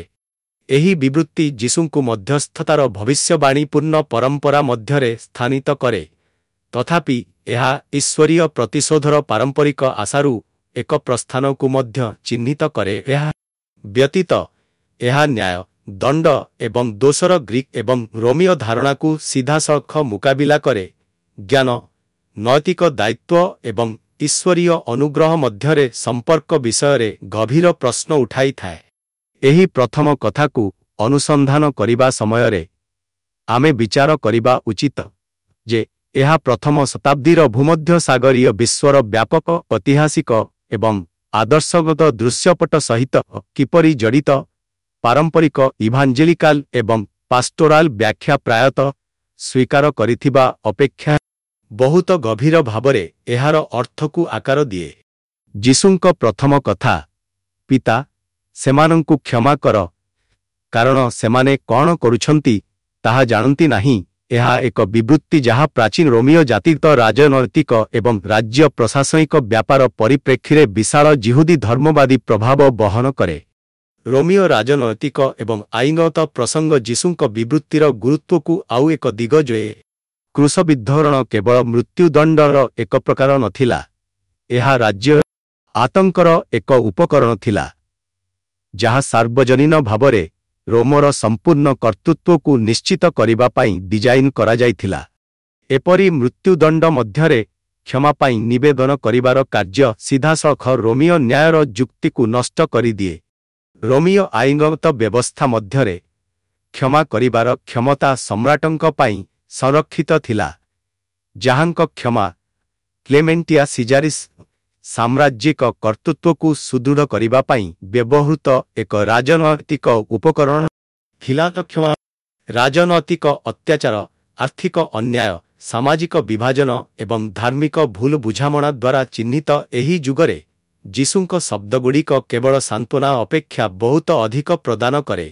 ଏହା ପ୍ରତିରୋଧ, ସମାଧାନ ଏବଂ ଦିବ୍ୟ ପରିବର୍ତ୍ତନ ପାଇଁ ଏକ ଢାଞ୍ଚା ପ୍ରଦାନ କରେ। ପ୍ରାଚୀନ ବିଶ୍ୱରେ ପ୍ରାଧାନ୍ୟ ବିସ୍ତାର କରିଥିବା ପ୍ରସଙ୍ଗଗୁଡ଼ିକ ସାମ୍ରାଜ୍ୟବାଦୀ ହିଂସା, ଧାର୍ମିକ ସଂଘର୍ଷ, ମାନବ ଭାଗ୍ୟ ଉପରେ ଦାର୍ଶନିକ ବିତର୍କ ଆଧୁନିକ ଯୁଗକୁ ଆକାର ଦେଇ ଚାଲିଛି। ଯୀଶୁଙ୍କ କଥାର ମୂଳ ଐତିହାସିକ, ସାଂସ୍କୃତିକ ଏବଂ ଆଦର୍ଶଗତ ଅର୍ଥକୁ ପୁନଃସ୍ଥାପିତ କରି ସମସାମୟିକ ପାଠକମାନେ ଆଜିର ନୈତିକ, ରାଜନୈତିକ ଏବଂ ଅସ୍ତିତ୍ୱଗତ ସଂକଟର ସମାଧାନ କରିବାରେ ସେମାନଙ୍କର ପ୍ରାସଙ୍ଗିକତାକୁ ପୁନଃ ଆବିଷ୍କାର କରିପାରିବେ। କ୍ରୁଶ କେବଳ ଦୁଃଖର ସ୍ଥାନ ନୁହେଁ, ବରଂ ଗଭୀର ପ୍ରକାଶନର ସ୍ଥାନ ମଧ୍ୟ ଥିଲା, ଯେଉଁଠାରେ ବିଶ୍ୱର ଧର୍ମତାତ୍ତ୍ୱିକ ଏବଂ ଦାର୍ଶନିକ ଧାରଣାଗୁଡ଼ିକୁ ଚ୍ୟାଲେଞ୍ଜ ଏବଂ ପୁନଃ ପରିଭାଷିତ କରାଯାଇଥିଲା। ଏହି କଥାଗୁଡ଼ିକର ସମ୍ପୂର୍ଣ୍ଣ ଐତିହାସିକ ଏବଂ ଆଦର୍ଶଗତ ଗଭୀରତାକୁ ଅଣଦେଖା କରିବା ହେଉଛି ସେମାନଙ୍କୁ ସେମାନଙ୍କର ବିପ୍ଳବୀ ଶକ୍ତିରୁ ବଞ୍ଚିତ କରିବା। ସେମାନଙ୍କର ମୂଳ ପ୍ରସଙ୍ଗ ସହିତ ଗଭୀର ସମ୍ପର୍କ ସେମାନଙ୍କର ଆଧ୍ୟାତ୍ମିକ ଗୁରୁତ୍ୱକୁ ହ୍ରାସ କରେ ନାହିଁ, ବରଂ ଏହାକୁ ସମୃଦ୍ଧ କରେ। ବିଶ୍ୱାସୀ ଏବଂ ବିଦ୍ୱାନମାନଙ୍କୁ ସମାନ ଭାବରେ ଯୀଶୁଙ୍କ ଶେଷ ଘୋଷଣାର ପୂର୍ଣ୍ଣ ଓଜନ ବୁଝିବାକୁ ଅନୁମତି ଦିଏ। ଯେଉଁ ଯୁଗରେ ନ୍ୟାୟ, କ୍ଷମା ଏବଂ ବଳିଦାନର ଅର୍ଥ ନିରନ୍ତର ବିବାଦିତ, ସେହି ଯୁଗରେ କ୍ରୁଶ ଉପରେ ଯୀଶୁଙ୍କ 7ଟି ବାକ୍ୟ 2000 ବର୍ଷ ପୂର୍ବେ ଯେପରି ଗୁରୁତ୍ୱପୂର୍ଣ୍ଣ ଏବଂ ବିଭ୍ରାନ୍ତକାରୀ ଥିଲା, ସେହିପରି ରହିଛି। ରାଜ୍ୟ ଅନୁମୋଦିତ ମୃତ୍ୟୁଦଣ୍ଡ ସହ୍ୟ କରିବା ସମୟରେ ଯୀଶୁଙ୍କ ଈଶ୍ୱରୀୟ କ୍ଷମା ପ୍ରାର୍ଥନା କେବଳ ରୋମୀୟ ଆଇନ ବ୍ୟବସ୍ଥାକୁ ଚ୍ୟାଲେଞ୍ଜ କରେ ନାହିଁ ବରଂ ମେସିଆନିକ ନ୍ୟାୟର ଜିହୁଦୀ ବୁଝାମଣାକୁ ପୁନଃ ପରିଭାଷିତ କରେ। ଏହି ବିବୃତ୍ତି ଯୀଶୁଙ୍କୁ ମଧ୍ୟସ୍ଥତାର ଭବିଷ୍ୟବାଣୀପୂର୍ଣ୍ଣ ପରମ୍ପରା ମଧ୍ୟରେ ସ୍ଥାନିତ କରେ, ତଥାପି ଏହା ଈଶ୍ୱରୀୟ ପ୍ରତିଶୋଧର ପାରମ୍ପରିକ ଆଶାରୁ ଏକ ପ୍ରସ୍ଥାନକୁ ମଧ୍ୟ ଚିହ୍ନିତ କରେ। ଏହା ବ୍ୟତୀତ ଏହା ନ୍ୟାୟ, ଦଣ୍ଡ ଏବଂ ଦୋଷର ଗ୍ରୀକ୍ ଏବଂ ରୋମୀୟ ଧାରଣାକୁ ସିଧାସଳଖ ମୁକାବିଲା କରେ, ଜ୍ଞାନ, ନୈତିକ ଦାୟିତ୍ୱ ଏବଂ ଈଶ୍ୱରୀୟ ଅନୁଗ୍ରହ ମଧ୍ୟରେ ସମ୍ପର୍କ ବିଷୟରେ ଗଭୀର ପ୍ରଶ୍ନ ଉଠାଇଥାଏ। ଏହି ପ୍ରଥମ କଥାକୁ ଅନୁସନ୍ଧାନ କରିବା ସମୟରେ ଆମେ ବିଚାର କରିବା ଉଚିତ ଯେ ଏହା ପ୍ରଥମ ଶତାବ୍ଦୀର ଭୂମଧ୍ୟସାଗରୀୟ ବିଶ୍ୱର ବ୍ୟାପକ ଐତିହାସିକ ଏବଂ ଆଦର୍ଶଗତ ଦୃଶ୍ୟପଟ ସହିତ କିପରି ଜଡ଼ିତ। ପାରମ୍ପରିକ ଇଭାଞ୍ଜେଲିକାଲ ଏବଂ ପାଷ୍ଟୋରାଲ ବ୍ୟାଖ୍ୟା ପ୍ରାୟତଃ ସ୍ୱୀକାର କରିଥିବା ଅପେକ୍ଷା ବହୁତ ଗଭୀର ଭାବରେ ଏହାର ଅର୍ଥକୁ ଆକାର ଦିଏ। ଯୀଶୁଙ୍କ ପ୍ରଥମ କଥା, ପିତା, ସେମାନଙ୍କୁ କ୍ଷମା କର, କାରଣ ସେମାନେ କ'ଣ କରୁଛନ୍ତି ତାହା ଜାଣନ୍ତି ନାହିଁ। ଏହା ଏକ ବିବୃତ୍ତି ଯାହା ପ୍ରାଚୀନ ରୋମୀୟ ଜାତିଗତ ରାଜନୈତିକ ଏବଂ ରାଜ୍ୟ ପ୍ରଶାସନିକ ବ୍ୟାପାର ପରିପ୍ରେକ୍ଷୀରେ ବିଶାଳ ଯିହୁଦୀ ଧର୍ମବାଦୀ ପ୍ରଭାବ ବହନ କରେ। ରୋମୀୟ ରାଜନୈତିକ ଏବଂ ଆଇନଗତ ପ୍ରସଙ୍ଗ ଯୀଶୁଙ୍କ ବିବୃତ୍ତିର ଗୁରୁତ୍ୱକୁ ଆଉ ଏକ ଦିଗ ଯୋଏ। କ୍ରୁଶବିଦ୍ଧକରଣ କେବଳ ମୃତ୍ୟୁଦଣ୍ଡର ଏକ ପ୍ରକାର ନଥିଲା, ଏହା ରାଜ୍ୟ ଆତଙ୍କର ଏକ ଉପକରଣ ଥିଲା, ଯାହା ସାର୍ବଜନୀନ ଭାବରେ ରୋମର ସମ୍ପୂର୍ଣ୍ଣ କର୍ତ୍ତୃତ୍ୱକୁ ନିଶ୍ଚିତ କରିବା ପାଇଁ ଡିଜାଇନ୍ କରାଯାଇଥିଲା। ଏପରି ମୃତ୍ୟୁଦଣ୍ଡ ମଧ୍ୟରେ କ୍ଷମା ପାଇଁ ନିବେଦନ କରିବାର କାର୍ଯ୍ୟ ସିଧାସଳଖ ରୋମୀୟ ନ୍ୟାୟର ଯୁକ୍ତିକୁ ନଷ୍ଟ କରିଦିଏ। ରୋମୀୟ ଆଇନଗତ ବ୍ୟବସ୍ଥା ମଧ୍ୟରେ କ୍ଷମା କରିବାର କ୍ଷମତା ସମ୍ରାଟଙ୍କ ପାଇଁ ସଂରକ୍ଷିତ ଥିଲା, ଯାହାଙ୍କ କ୍ଷମା କ୍ଲେମେଣ୍ଟିଆ ସିଜାରିସ୍ ସାମ୍ରାଜ୍ୟିକ କର୍ତ୍ତୃତ୍ୱକୁ ସୁଦୃଢ଼ କରିବା ପାଇଁ ବ୍ୟବହୃତ ଏକ ରାଜନୈତିକ ଉପକରଣ ଥିଲା। କ୍ଷମା ପାଇଁ ରୋମକୁ ଅପେକ୍ଷା ପରମେଶ୍ୱରଙ୍କ ନିକଟରେ ଯୀଶୁଙ୍କ ଆବେଦନ ସାମ୍ରାଜ୍ୟର ଚୂଡ଼ାନ୍ତ ନ୍ୟାୟିକ କ୍ଷମତା ଦାବି ପ୍ରତି ଏକ ସିଧାସଳଖ ଚ୍ୟାଲେଞ୍ଜକୁ ପ୍ରତିନିଧିତ୍ୱ କରେ। ରୋମୀୟ ଚିନ୍ତାଧାରା ଅନୁସାରେ ରାଜ୍ୟର ଶତ୍ରୁର କ୍ରୁଶବିଦ୍ଧକରଣ ପ୍ରାଧାନ୍ୟର ଏକ ଦାବି ଥିଲା, ଏକ ଘୋଷଣା ଯେ ରୋମ କେବଳ ନ୍ୟାୟ ଏବଂ ଦଣ୍ଡ ନିର୍ଣ୍ଣୟ କରିଥିଲା।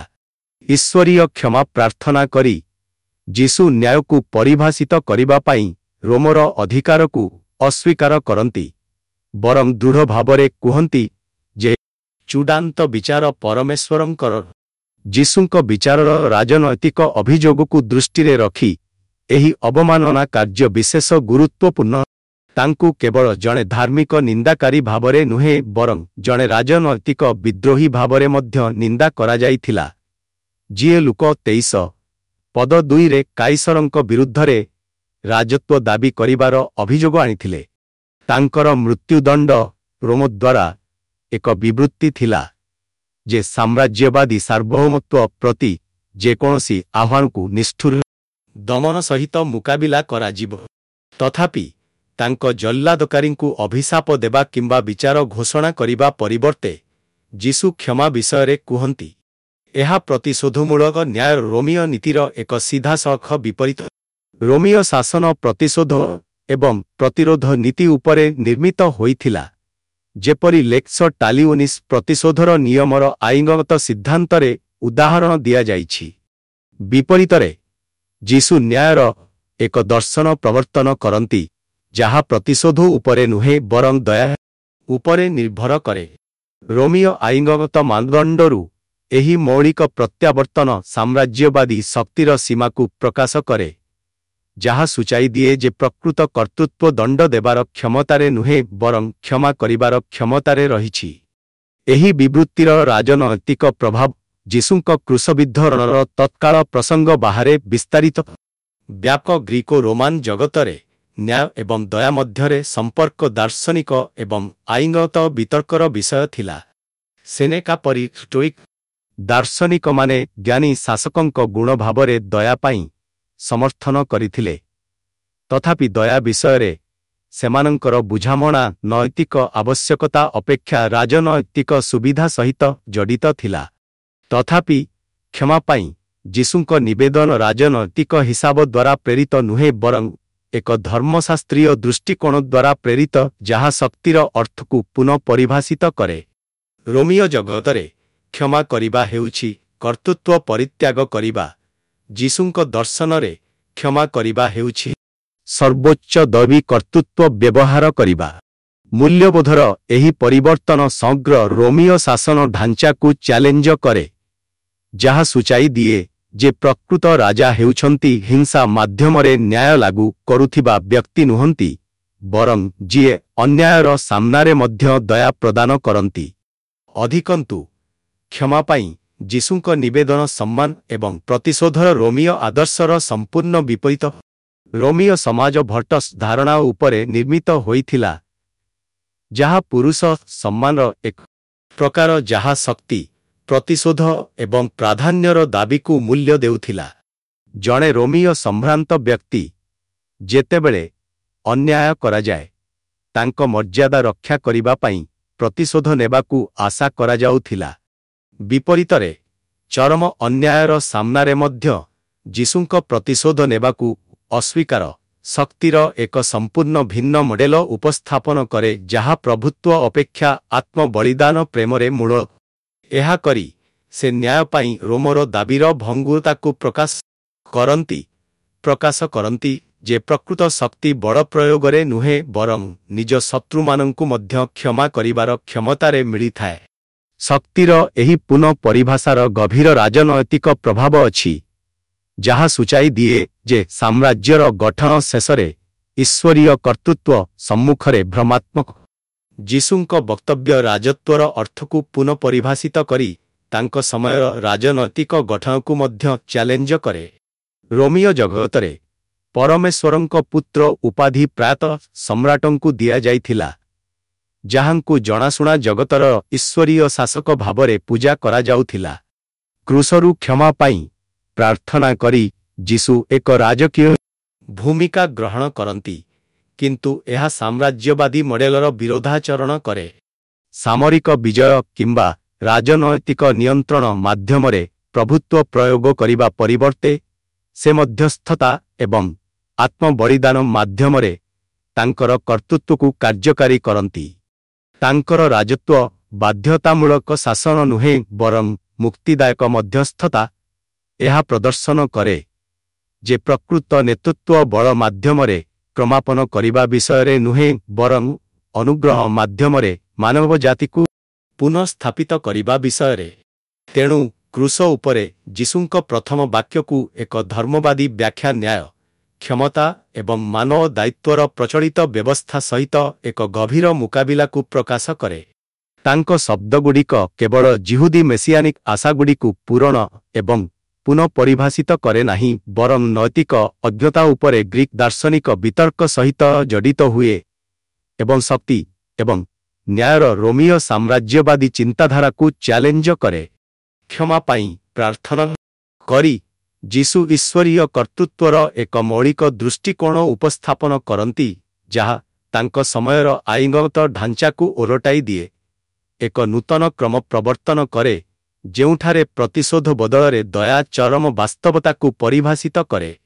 ଏହି ଧର୍ମବାଦୀ ଦୃଷ୍ଟିକୋଣ କେବଳ ଜଣେ ଧାର୍ମିକ ଶିକ୍ଷକ ଭାବରେ ନୁହେଁ ବରଂ ଜଣେ ବ୍ୟକ୍ତି ଭାବରେ ଯୀଶୁଙ୍କ ବିଷୟରେ ଗଭୀର ବୁଝାମଣାକୁ ଆମନ୍ତ୍ରଣ କରେ, ଯାହାଙ୍କ ମିଶନ ମୌଳିକ ଭାବରେ ତାଙ୍କ ସମୟର ବୈଚାରିକ ଦୃଶ୍ୟକୁ ପୁନଃଆକୃତି ଦେଇଥିଲା ଏବଂ ଆଜି ମାନବ ଶକ୍ତି, ନ୍ୟାୟ ଏବଂ ଅନୁଗ୍ରହର ବ୍ୟବସ୍ଥାକୁ ଚ୍ୟାଲେଞ୍ଜ କରିଚାଲିଛି। ତେଣୁ କ୍ରୁସ ଉପରେ ଯୀଶୁଙ୍କ ପ୍ରଥମ କଥା ଦୟା ପାଇଁ ବ୍ୟକ୍ତିଗତ ନିବେଦନ ଅପେକ୍ଷା ବହୁତ ଅଧିକ। ଏହା ଏକ ଧର୍ମତାତ୍ତ୍ୱିକ, ଦାର୍ଶନିକ ଏବଂ ରାଜନୈତିକ ଘୋଷଣା ଯାହା ନ୍ୟାୟର ପ୍ରକୃତିକୁ ପୁନଃ ପରିଭାଷିତ କରେ, ଶକ୍ତିର ଗଠନକୁ ଚ୍ୟାଲେଞ୍ଜ କରେ ଏବଂ ଈଶ୍ୱରୀୟ କ୍ଷମାର ଏକ ଦର୍ଶନ ପ୍ରଦାନ କରେ ଯାହା ଜିହୁଦୀ ଏବଂ ଗ୍ରୀକୋ ରୋମାନ ଉଭୟ ଆଶାକୁ ଅତିକ୍ରମ କରେ। ପ୍ରାଚୀନ ଇସ୍ରାଏଲ, ଶାସ୍ତ୍ରୀୟ ଗ୍ରୀକ୍ ଚିନ୍ତାଧାରା ଏବଂ ରୋମୀୟ ସାମ୍ରାଜ୍ୟବାଦୀ ଚିନ୍ତାଧାରାର ଐତିହାସିକ ଏବଂ ଆଦର୍ଶଗତ ପରିପ୍ରେକ୍ଷୀରେ ଏହି ବିବୃତ୍ତିକୁ ସ୍ଥାନିତ କରି ଏହା ସ୍ପଷ୍ଟ ହୁଏ ଯେ ଯୀଶୁଙ୍କ ଶବ୍ଦଗୁଡ଼ିକ କେବଳ କରୁଣାର ପ୍ରକାଶ ନୁହେଁ ବରଂ ମାନବ କର୍ତ୍ତୃତ୍ୱ ଏବଂ ନୈତିକ ଯୁକ୍ତିର ମୂଳ ଭିତ୍ତି ପ୍ରତି ଏକ ଗଭୀର ଆହ୍ୱାନ। ଏହି ବିବୃତ୍ତିର ପ୍ରଭାବ ଏହାର ମୂଳ ପ୍ରସଙ୍ଗ ବାହାରେ ବିସ୍ତାରିତ ନ୍ୟାୟ, କ୍ଷମା ଏବଂ ଶକ୍ତିର ସମସାମୟିକ ବୁଝାମଣାକୁ ଚ୍ୟାଲେଞ୍ଜ କରିଚାଲିଛି। କ୍ରୁସ ଉପରେ ଯୀଶୁଙ୍କ ପ୍ରଥମ କଥା, ପିତା, ସେମାନଙ୍କୁ କ୍ଷମା କର, କାରଣ ସେମାନେ କ'ଣ କରୁଛନ୍ତି ତାହା ଜାଣନ୍ତି ନାହିଁ। ଏହାର ଏକ ସ୍ଥାୟୀ ମହତ୍ତ୍ୱ ବହନ କରେ ଯାହା ଏହାର ତତ୍କାଳୀନ ଐତିହାସିକ ଏବଂ ଆଦର୍ଶଗତ ପ୍ରସଙ୍ଗକୁ ଅତିକ୍ରମ କରେ। ପ୍ରାଚୀନ ଜିହୁଦୀ ଧର୍ମତତ୍ତ୍ୱ, ଗ୍ରୀକ୍ ଦର୍ଶନ ଏବଂ ରୋମାନ ସାମ୍ରାଜ୍ୟବାଦୀ ଚିନ୍ତାଧାରାର ଢାଞ୍ଚାରେ ଦୁଃଖର ଏକ ମୁହୂର୍ତ୍ତରେ ଏହା କୁହାଯାଇଥିଲେ ମଧ୍ୟ ଏହାର ପ୍ରଭାବ ପ୍ରଥମ ଶତାବ୍ଦୀର ଭୂମଧ୍ୟସାଗରୀୟ ବିଶ୍ୱଠାରୁ ବହୁ ଦୂରରେ ବିସ୍ତାରିତ। ଏହା ଈଶ୍ୱରୀୟ କ୍ଷମାର ଏକ ଘୋଷଣା ଯାହା କେବଳ ନ୍ୟାୟ ଏବଂ ଶକ୍ତିକୁ ପୁନଃପରିଭାଷିତ କରେ ନାହିଁ ବରଂ ଚର୍ଚ୍ଚର ମିଶନ ପାଇଁ ମୂଳଦୁଆ ମଧ୍ୟ ସ୍ଥାପନ କରେ। ଚର୍ଚ୍ଚ ସୁସମାଚାର ପ୍ରଚାର, ଚର୍ଚ୍ଚ ସ୍ଥାପନ ଏବଂ ସାମାଜିକ ପରିବର୍ତ୍ତନରେ ନିୟୋଜିତ ହେବା ସହିତ ଏହି ଉକ୍ତି ଏକ ଈଶ୍ୱରବାଦୀ ରାଜନୈତିକ ଉଦାହରଣ ପ୍ରଦାନ କରେ ଯାହା ବିଶ୍ୱରେ କର୍ତ୍ତୃପକ୍ଷ, ଦୟା ଏବଂ ଚର୍ଚ୍ଚର ଭୂମିକାର ପାରମ୍ପରିକ ବୁଝାମଣାକୁ ଚ୍ୟାଲେଞ୍ଜ କରେ। ମହାନ ଆଦେଶରେ ଖ୍ରୀଷ୍ଟଙ୍କୁ ଅନୁସରଣ କରିବା ପାଇଁ ଆହ୍ୱାନ କେବଳ ମୌଖିକ ଘୋଷଣା ବିଷୟରେ ନୁହେଁ ବରଂ ସାଂସ୍କୃତିକ, ଦାର୍ଶନିକ ଏବଂ ରାଜନୈତିକ ଦୃଶ୍ୟପଟ୍ଟ ମଧ୍ୟରେ ଈଶ୍ୱରୀୟ କ୍ଷମାର ବିପ୍ଳବୀ ଶକ୍ତିକୁ ମୂର୍ତ୍ତିମନ୍ତ କରିବା ବିଷୟରେ, ଯାହା ଯୀଶୁଙ୍କ ସମୟ ପରି ଉତ୍ପୀଡ଼ନ, ଅଜ୍ଞତା ଏବଂ ଅନ୍ୟାୟର ବ୍ୟବସ୍ଥା ଦ୍ୱାରା ଆକୃତି ପ୍ରାପ୍ତ। ଯୀଶୁ ଖ୍ରୀଷ୍ଟଙ୍କ ଚର୍ଚ୍ଚର ସେବାକ୍ଷମାର ବାର୍ତ୍ତାରେ ଏହାର ଧର୍ମତାତ୍ତ୍ୱିକ ମୂଳ ଖୋଜେ। କ୍ରୁସରେ ଯୀଶୁଙ୍କ ନିବେଦନ ସୁସମାଚାରର ହୃଦୟକୁ ପ୍ରତିଷ୍ଠିତ କରେ। ଈଶ୍ୱର ତାଙ୍କ ଅସୀମ ଦୟାରେ ଯେଉଁମାନେ ତାଙ୍କୁ ବିରୋଧ କରନ୍ତି ସେମାନଙ୍କୁ ମଧ୍ୟ ମୁକ୍ତି ପ୍ରଦାନ କରନ୍ତି। ମଧ୍ୟସ୍ଥି କ୍ଷମାର ଜିହୁଦୀ ଢାଞ୍ଚା, ଯାହାକୁ ଯୀଶୁ ପୂରଣ କରନ୍ତି ଏବଂ ପରିବର୍ତ୍ତନ କରନ୍ତି, ଚର୍ଚ୍ଚକୁ ମନେ ପକାଇ ଦିଏ ଯେ ସୁସମାଚାର ନିନ୍ଦାର ଅଭିଯାନ ନୁହେଁ ବରଂ ପୁନର୍ମିଳନର। ଯେପରି ଯୀଶୁ ଅଜ୍ଞତାରେ କାର୍ଯ୍ୟ କରିଥିବା ଲୋକଙ୍କ ପାଇଁ ମଧ୍ୟସ୍ଥି କରିଥିଲେ, ସେହିପରି ଚର୍ଚ୍ଚକୁ ସେମାନଙ୍କ ପାଇଁ ପରିତ୍ରାଣର ବାର୍ତ୍ତା ଆଣିବା ପାଇଁ ଆହ୍ୱାନ କରାଯାଇଛି ଯେଉଁମାନେ ଏପର୍ଯ୍ୟନ୍ତ ଏହାର ଆବଶ୍ୟକତାକୁ ଚିହ୍ନି ନାହାନ୍ତି। ଯୀଶୁ ଯେଉଁ ଅଜ୍ଞତା ବିଷୟରେ କହୁଛନ୍ତି ତାହା କେବଳ ବୌଦ୍ଧିକ ନୁହେଁ ବରଂ ଆଧ୍ୟାତ୍ମିକ, ସାଂସ୍କୃତିକ, ଧାର୍ମିକ ଏବଂ ରାଜନୈତିକ ବ୍ୟବସ୍ଥା ଦ୍ୱାରା ଆକୃତିପ୍ରାପ୍ତ ଏକ ଅନ୍ଧତ୍ୱ ଯାହା ପରମେଶ୍ୱରଙ୍କ ସତ୍ୟକୁ ଅସ୍ପଷ୍ଟ କରିଥାଏ। ଜଗତ ସହିତ ଜଡ଼ିତ ହେବା ସମୟରେ ଚର୍ଚ୍ଚକୁ ସ୍ୱୀକାର କରିବାକୁ ପଡ଼ିବ ଯେ ସମାଚାର ପ୍ରତି ଶତ୍ରୁତା ପ୍ରାୟତଃ ସମ୍ପୂର୍ଣ୍ଣ ବିଦ୍ରୋହ ବଦଳରେ ଭୁଲ ବୁଝାମଣାରେ ମୂଳ।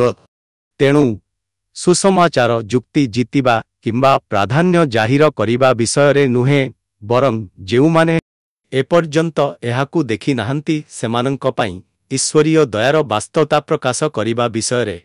ଯୀଶୁଙ୍କ ପ୍ରାର୍ଥନା ଚର୍ଚ୍ଚକୁ ଶିକ୍ଷା ଦିଏ ଯେ ଏହାର ଲକ୍ଷ୍ୟ ହେଉଛି ସେ ଯେଉଁ କ୍ଷମା ଦେଖାଇଥିଲେ ତାହାକୁ ଅବଲମ୍ବନ କରିବା ଏବଂ ବିସ୍ତାର କରିବା। ଯେଉଁମାନେ ଖ୍ରୀଷ୍ଟଙ୍କ ବାର୍ତ୍ତାକୁ ପ୍ରତ୍ୟାଖ୍ୟାନ କରନ୍ତି କିମ୍ବା ବିରୋଧ କରନ୍ତି ସେମାନଙ୍କୁ ମଧ୍ୟ ବିଚାର ଅପେକ୍ଷା ଧୈର୍ଯ୍ୟପୂର୍ଣ୍ଣ ମଧ୍ୟସ୍ଥତାରେ ସାମିଲ କରିବା। ଗିର୍ଜା ସ୍ଥାପନ ପରିପ୍ରେକ୍ଷୀରେ କ୍ରୁସ ଉପରେ ଯୀଶୁଙ୍କ ପ୍ରଥମ ବାକ୍ୟ ଈଶ୍ୱରୀୟ କ୍ଷମାର ପରିବର୍ତ୍ତନକାରୀ ପ୍ରକୃତିକୁ ପ୍ରତିଫଳିତ କରୁଥିବା ସମ୍ପ୍ରଦାୟ ପ୍ରତିଷ୍ଠା କରିବାର ଆବଶ୍ୟକତା ବିଷୟରେ କଥାବାର୍ତ୍ତା କରେ। ପ୍ରାରମ୍ଭିକ ଖ୍ରୀଷ୍ଟିଆନ ଆନ୍ଦୋଳନ କେବଳ ଜିହୁଦୀ ଧାର୍ମିକ ଅଭ୍ୟାସର ଏକ ପ୍ରସାରଣ ନଥିଲା, ଏହା ଜଗତରେ ରହିବାର ଏକ ନୂତନ ଉପାୟ ଥିଲା ଯାହା ଯୀଶୁଙ୍କ ମୌଳିକ ଶିକ୍ଷା ଦ୍ୱାରା ଆକୃତି ପାଇଥିଲା। ଶକ୍ତି, ସାମାଜିକ ପଦାନୁକ୍ରମ ଏବଂ ପ୍ରତିଶୋଧମୂଳକ ନ୍ୟାୟ ଉପରେ ଗୁରୁତ୍ୱ ଦେଇ ଗ୍ରୀକ୍ ରୋମାନ ଜଗତ ଦୟା, ଅନ୍ତର୍ଭୁକ୍ତି ଏବଂ ଆତ୍ମବଳିଦାନ ପ୍ରେମକୁ ପ୍ରାଥମିକତା ଦେଉଥିବା ନୂତନ ଖ୍ରୀଷ୍ଟିଆନ ସମ୍ପ୍ରଦାୟର ଏକ ସମ୍ପୂର୍ଣ୍ଣ ବିପରୀତ ପ୍ରଦାନ କରିଥିଲା। ଆଜି ଗିର୍ଜା ସ୍ଥାପନ ଏହି ସମାନ ପ୍ରତିସାଂସ୍କୃତିକ ଆହ୍ୱାନକୁ ଗ୍ରହଣ କରିବା ଉଚିତ। କ୍ରୁସ ଉପରେ ଯୀଶୁଙ୍କ ବାକ୍ୟ ଗିର୍ଜା ସ୍ଥାପନକାରୀଙ୍କୁ ମନେ ପକାଇ ଦିଏ ଯେ ଚିର୍ଜା ନିର୍ମାଣର କାର୍ଯ୍ୟ ନିୟନ୍ତ୍ରଣ କିମ୍ବା ପ୍ରଭାବର ପ୍ରତିଷ୍ଠାନ ସ୍ଥାପନ କରିବା ବିଷୟରେ ନୁହେଁ ବରଂ ଏପରି ସ୍ଥାନ ସୃଷ୍ଟି କରିବା ବିଷୟରେ ଯେଉଁଠାରେ ପରମେଶ୍ୱରଙ୍କ ଅନୁଗ୍ରହ ପ୍ରକାଶିତ ହୁଏ। ଯେପରି ଯୀଶୁ ସେମାନଙ୍କ ପାଇଁ ପ୍ରାର୍ଥନା କରିଥିଲେ ଯେଉଁମାନେ ସେମାନଙ୍କ କାର୍ଯ୍ୟର ଗୁରୁତ୍ୱ ବୁଝି ନଥିଲେ, ସେହିପରି ଗିର୍ଜା ସ୍ଥାପନକାରୀମାନଙ୍କୁ ଏପରି ଏକ ପରିବେଶ ଚାଷ କରିବାକୁ ପଡ଼ିବ ଯେଉଁଠାରେ ଆଧ୍ୟାତ୍ମିକ ଭାବରେ ଅନ୍ଧ ଲୋକମାନେ ଧୈର୍ଯ୍ୟ, ନମ୍ରତା ଏବଂ ପ୍ରେମ ଦ୍ୱାରା ଚିହ୍ନିତ ଏକ ପରିବେଶରେ ସୁସମାଚାରର ସତ୍ୟକୁ ସମ୍ମୁଖୀନ କରିପାରିବେ। ଚର୍ଚ୍ଚର ଲକ୍ଷ୍ୟ ବିଶ୍ୱର ଶକ୍ତି ଗଠନର ପ୍ରତିରୂପ କରିବା ନୁହେଁ, ବରଂ ଏକ ରାଜ୍ୟକୁ କାର୍ଯ୍ୟକାରୀ କରିବା ଯେଉଁଠାରେ ପ୍ରତିଶୋଧ ବଦଳରେ କ୍ଷମା, ସମ୍ପର୍କ ଏବଂ ସାମୂହିକ ଜୀବନକୁ ପରିଭାଷିତ କରେ। ସୁସମାଚାର ପ୍ରଚାର ଏବଂ ଚର୍ଚ୍ଚ ସ୍ଥାପନ ବ୍ୟତୀତ ଯୀଶୁଙ୍କ ଶବ୍ଦଗୁଡ଼ିକ ବ୍ୟାପକ ସାମାଜିକ ଏବଂ ରାଜନୈତିକ ଗଠନ ସହିତ ଚର୍ଚ୍ଚର ସମ୍ପୃକ୍ତିକୁ ଚ୍ୟାଲେଞ୍ଜ କରେ। ରୋମୀୟ ଜଗତରେ ନ୍ୟାୟ ସାମ୍ରାଜ୍ୟର ଇଚ୍ଛା ଦ୍ୱାରା ପରିଭାଷିତ ହୋଇଥିଲା ଏବଂ ଦୟା କ୍ଷମତାରେ ଥିବା ଲୋକଙ୍କ ବିବେଚନାରେ ପ୍ରଦାନ କରାଯାଇଥିବା ଏକ ସୁବିଧା ଥିଲା। କ୍ରୁସରେ କ୍ଷମା ପାଇଁ ଯୀଶୁଙ୍କ ପ୍ରାର୍ଥନା ଏହି ଚିନ୍ତାଧାରାକୁ ନଷ୍ଟ କରେ। ଏହା ପ୍ରଦର୍ଶନ କରେ ଯେ ପ୍ରକୃତ ଅଧିକାର ଖଣ୍ଡା ଧାରଣକାରୀମାନଙ୍କର ନୁହେଁ, ବରଂ ନିର୍ଯାତନା ସାମ୍ନାରେ ମଧ୍ୟ ଦୟା ବିସ୍ତାର କରୁଥିବା ବ୍ୟକ୍ତିଙ୍କର। ଚର୍ଚ୍ଚକୁ ଆଜି ରାଜନୈତିକ ଅନ୍ୟାୟ, ଆର୍ଥିକ ଅସହନତା ଏବଂ ସାମାଜିକ ବିଭାଜନ ଦ୍ୱାରା ଚିହ୍ନିତ ଏକ ବିଶ୍ୱକୁ ପଥଭ୍ରଷ୍ଟ କରିବାକୁ ପଡ଼ିବ। ଅନେକ ସମାଜରେ କ୍ଷମତା ଏବଂ ପ୍ରତିଶୋଧର ଯୁକ୍ତି ପ୍ରାଧାନ୍ୟ ବିସ୍ତାର କରି ଆଇନଗତ ବ୍ୟବସ୍ଥା, ସାଧାରଣ ଆଲୋଚନା ଏବଂ ଏପରିକି ଧାର୍ମିକ ଅଭ୍ୟାସଗୁଡ଼ିକୁ ଆକାର ଦେବା ଜାରି ରଖିଛି। ଯୀଶୁଙ୍କ ଶବ୍ଦଗୁଡ଼ିକ ଚର୍ଚ୍ଚକୁ ଏହି ଢାଞ୍ଚାକୁ ପ୍ରତ୍ୟାଖ୍ୟାନ କରିବାକୁ ଏବଂ ନ୍ୟାୟର ଏକ ଭିନ୍ନ ଦୃଷ୍ଟିକୋଣର ସାକ୍ଷ୍ୟ ଦେବାକୁ ଆହ୍ୱାନ କରେ, ଯାହା ପ୍ରତିଶୋଧ ଅପେକ୍ଷା ଦଣ୍ଡ ଏବଂ ପୁନରୁଦ୍ଧାର ଅପେକ୍ଷା ପୁନରୁଦ୍ଧାରକୁ ପ୍ରାଥମିକତା ଦିଏ। ଚର୍ଚ୍ଚ କିପରି ସାମାଜିକ ନ୍ୟାୟର ପ୍ରସଙ୍ଗଗୁଡ଼ିକରେ ନିୟୋଜିତ ହୁଏ, ରାଜନୈତିକ ମହତ୍ୱାକାଂକ୍ଷାର ମୁଦ୍ରାରୁ ନୁହେଁ, ବରଂ ପରମେଶ୍ୱରଙ୍କ ରାଜ୍ୟର ନୀତିଗୁଡ଼ିକ ପ୍ରତି ଗଭୀର ପ୍ରତିବଦ୍ଧତାରୁ ସମର୍ଥନ କରେ, ତାହାର ଗଭୀର ପ୍ରଭାବ ଅଛି। ଈଶ୍ୱରୀୟ ବିଚାରରେ ଏକ ପ୍ରଶମନକାରୀ କାରକ ଭାବରେ ଅଜ୍ଞତାର ଧାରଣା ମଧ୍ୟ ଚର୍ଚ୍ଚ ଏହାର ମିଶନକୁ କିପରି ଆଣେ ତାହାର ବ୍ୟବହାରିକ ଗୁରୁତ୍ୱ ରଖେ।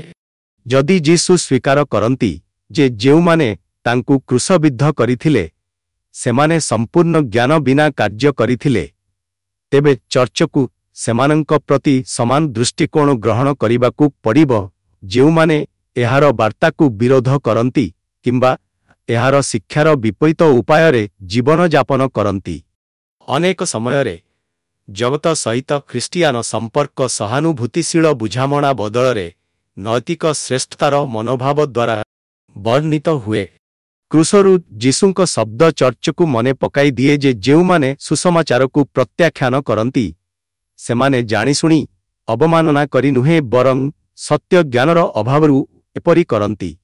ଏହାର ଅର୍ଥ ନୁହେଁ ଯେ ପାପକୁ କ୍ଷମା କରାଯାଇଛି କିମ୍ବା ସତ୍ୟକୁ ଆଘାତ କରାଯାଇଛି, କିନ୍ତୁ ଏହାର ଅର୍ଥ ହେଉଛି ଯେ ଚର୍ଚ୍ଚକୁ ନିନ୍ଦା କରିବା ପରିବର୍ତ୍ତେ ମଧ୍ୟସ୍ଥର ମନୋଭାବ ଗ୍ରହଣ କରିବାକୁ ପଡ଼ିବ। ଯେପରି ଯୀଶୁ ତାଙ୍କୁ କ୍ରୁଶବିଦ୍ଧ କରିଥିବା ଲୋକଙ୍କଠାରୁ ତୁରନ୍ତ ଅନୁତାପ ଦାବି କରିନଥିଲେ, ବରଂ ସେମାନଙ୍କ କ୍ଷମା ପାଇଁ ପ୍ରାର୍ଥନା କରିଥିଲେ। ଚର୍ଚ୍ଚକୁ ଏହାର ମିଶନରେ ଧୈର୍ଯ୍ୟବାନ ହେବାକୁ ପଡ଼ିବ, ବିଶ୍ୱାସ କରିବାକୁ ପଡ଼ିବ ଯେ ପରମେଶ୍ୱରଙ୍କ ଦୟା ସେମାନଙ୍କ ପ୍ରତି ମଧ୍ୟ ବ୍ୟାପିଥାଏ ଯେଉଁମାନେ ବର୍ତ୍ତମାନ ସତ୍ୟ ପ୍ରତି ଅନ୍ଧ। ଅଧିକନ୍ତୁ ଯୀଶୁଙ୍କ ଶବ୍ଦ ଚର୍ଚ୍ଚର କ୍ଷମତା ଏବଂ କର୍ତ୍ତୃତ୍ୱ ସହିତ ସମ୍ପର୍କକୁ ଚ୍ୟାଲେଞ୍ଜ କରେ। ଗ୍ରୀକ ଓ ରୋମାନ ଜଗତରେ ଶାସକମାନେ ପ୍ରତିଶୋଧମୂଳକ କ୍ରମର ନୀତି ଅନୁଯାୟୀ ନ୍ୟାୟ ପରିଚାଳନା କରିବାକୁ ଆଶା କରାଯାଉଥିଲା, ନିଶ୍ଚିତ କରି ଯେ ଭୁଲ କାର୍ଯ୍ୟକୁ ଅନୁରୂପ ଦଣ୍ଡ ସହିତ ପୂରଣ କରାଯିବ। ଜଣେ କ୍ରୁଶବିଦ୍ଧ ବ୍ୟକ୍ତି ପ୍ରକୃତ ରାଜା ହୋଇପାରିବେ, ଏହି ଧାରଣା ରୋମୀୟ ସମ୍ବେଦନଶୀଳତାର ପ୍ରତି ଅପମାନ ଥିଲା, କାରଣ ଏହା ସାମ୍ରାଜ୍ୟବାଦୀ ଶାସନର ସମଗ୍ର ମୂଳଦୁଆକୁ ଦୁର୍ବଳ କରିଦେଇଥିଲା। ତଥାପି କ୍ଷମା ପାଇଁ ଯୀଶୁଙ୍କ ପ୍ରାର୍ଥନା ଏକ ରାଜ୍ୟ ପ୍ରକାଶ କରେ ଯେଉଁଥିରେ ଶକ୍ତି ପ୍ରଭୁତ୍ୱ ମାଧ୍ୟମରେ ନୁହେଁ, ବରଂ ଆତ୍ମଦାନକାରୀ ପ୍ରେମ ମାଧ୍ୟମରେ ପ୍ରଦର୍ଶନ କରାଯାଏ। ଚର୍ଚ୍ଚ ଏହାର ମିଶନରେ ରାଜନୈତିକ ଉପାୟ କିମ୍ବା ସାଂସ୍କୃତିକ ବଳପ୍ରୟୋଗ ମାଧ୍ୟମରେ ପ୍ରଭାବ ଖୋଜିବାର ପ୍ରଲୋଭନକୁ ପ୍ରତିରୋଧ କରିବା ଉଚିତ। ଏହା ପରିବର୍ତ୍ତେ ଏହା ଯୀଶୁଙ୍କ ପ୍ରଦର୍ଶନ କରିଥିବା ପ୍ରକାରର କର୍ତ୍ତୃତ୍ୱକୁ ଧାରଣ କରିବା ଉଚିତ, ଏକ ଶକ୍ତି ଯାହା ନମ୍ରତା, ବଳିଦାନ ଏବଂ କ୍ଷମା ମାଧ୍ୟମରେ ପ୍ରୟୋଗ କରାଯାଏ। ଚର୍ଚ୍ଚ କିପରି ରାଜନୈତିକ ଏବଂ ସାମାଜିକ ବ୍ୟବସ୍ଥା ସହିତ ଜଡ଼ିତ ହୁଏ ତାହାର ସିଧାସଳଖ ପ୍ରଭାବ ଅଛି। ଏହାକୁ ମାନବ ଇତିହାସକୁ ପ୍ରାଧାନ୍ୟ ଦେଉଥିବା ଶକ୍ତି ଏବଂ ପ୍ରତିଶୋଧର ଚକ୍ରରେ अंशग्रहणकारी नुहे बरं दयार स्वर बोली डाकुछि। समस्त जातिर शिष्य करिबा पई चर्चकु आह्वान करुथिबा महान आदेश जीशु क्रूसरे प्रदर्शन करिथिबा क्षमार समान आत्मारे मूल। जदि चर्चर लक्ष्य ख्रीष्टଙ୍କ कार्य जारी रखिबा तेबे एहा तांको उदाहरणकु अनुसरण करी ताहा करिबाकु पड़िबो। एहार अर्थ केवल शब्द सहित नुहे बरं परमेश्वरଙ୍କ मौलिक दयाकु प्रतिफलित करुथिबा कार्य सहित सुसमाचार घोषणा करिबा। चर्चकु एपरि एक संप्रदाय भावरे डका जाइछि जहा जीशुଙ୍କ प्रार्थना करिथिबा क्षमाकु मूर्तिमंत करिथाए। जेउमाने एहाकु भूल बुझंती, विरोध करंती किंबा ताड़ना करंती सेमानंकु अनुग्रह प्रदान करंती। एथिपाई विश्व सहित जडित हेबा पाई प्रतिपक्ष भावरे नुहे बरं मुक्ति पाइबा पाई एक लोक भावरे जडित हेबा पाई इच्छुकता आवश्यक। एहार अर्थ हेउछि एपरि संप्रदाय निर्माण करिबा जेउठारे क्षमा केवल प्रचार करा जाए नाही बरं अभ्यास करा जाए, जेउठारे शक्तिर जुक्तिकु अनुग्रहर जुक्ति सहित बदला जाए एवं जेउठारे सत्य विषय अज्ञ लोकमाने मध्य जीशु प्रदर्शन करिथिबा समान धैर्यर सम्मुखीन हुअंती।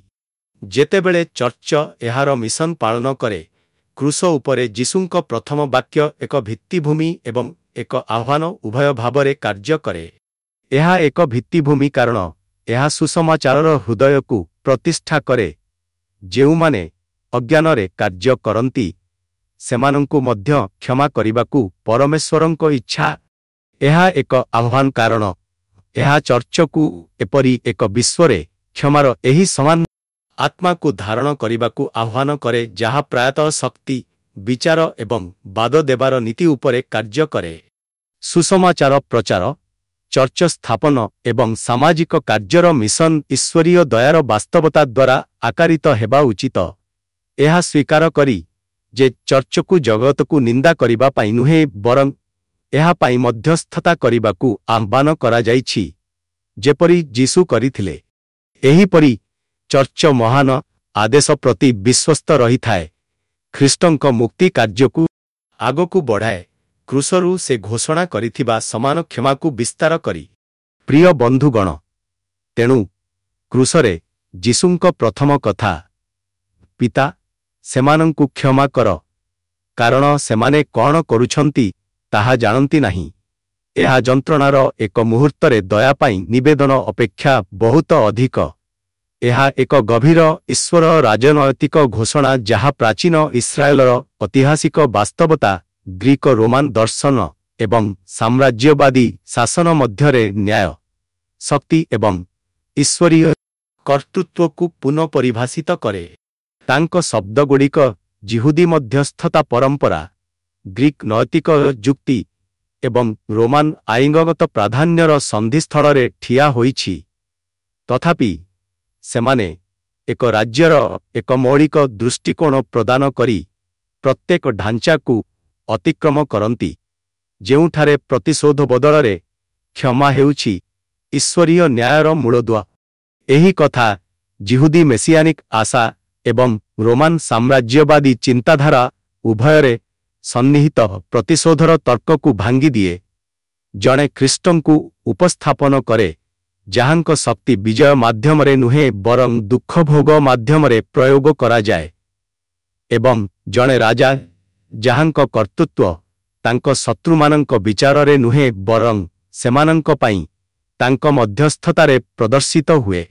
एहा मानव न्याय व्यवस्थार अंधत्व को प्रकाश करे जहा दोष एवं दंडर त्रुटिपूर्ण धारणा उपरे कार्य करे एवं एहा परिवर्ते प्रकाश करे जे प्रकृत ज्ञान पाप एवं परित्राण उभय मानव ज्ञान माध्यमरे नुहे बरं ईश्वरीय अनुग्रह माध्यमरे आसे।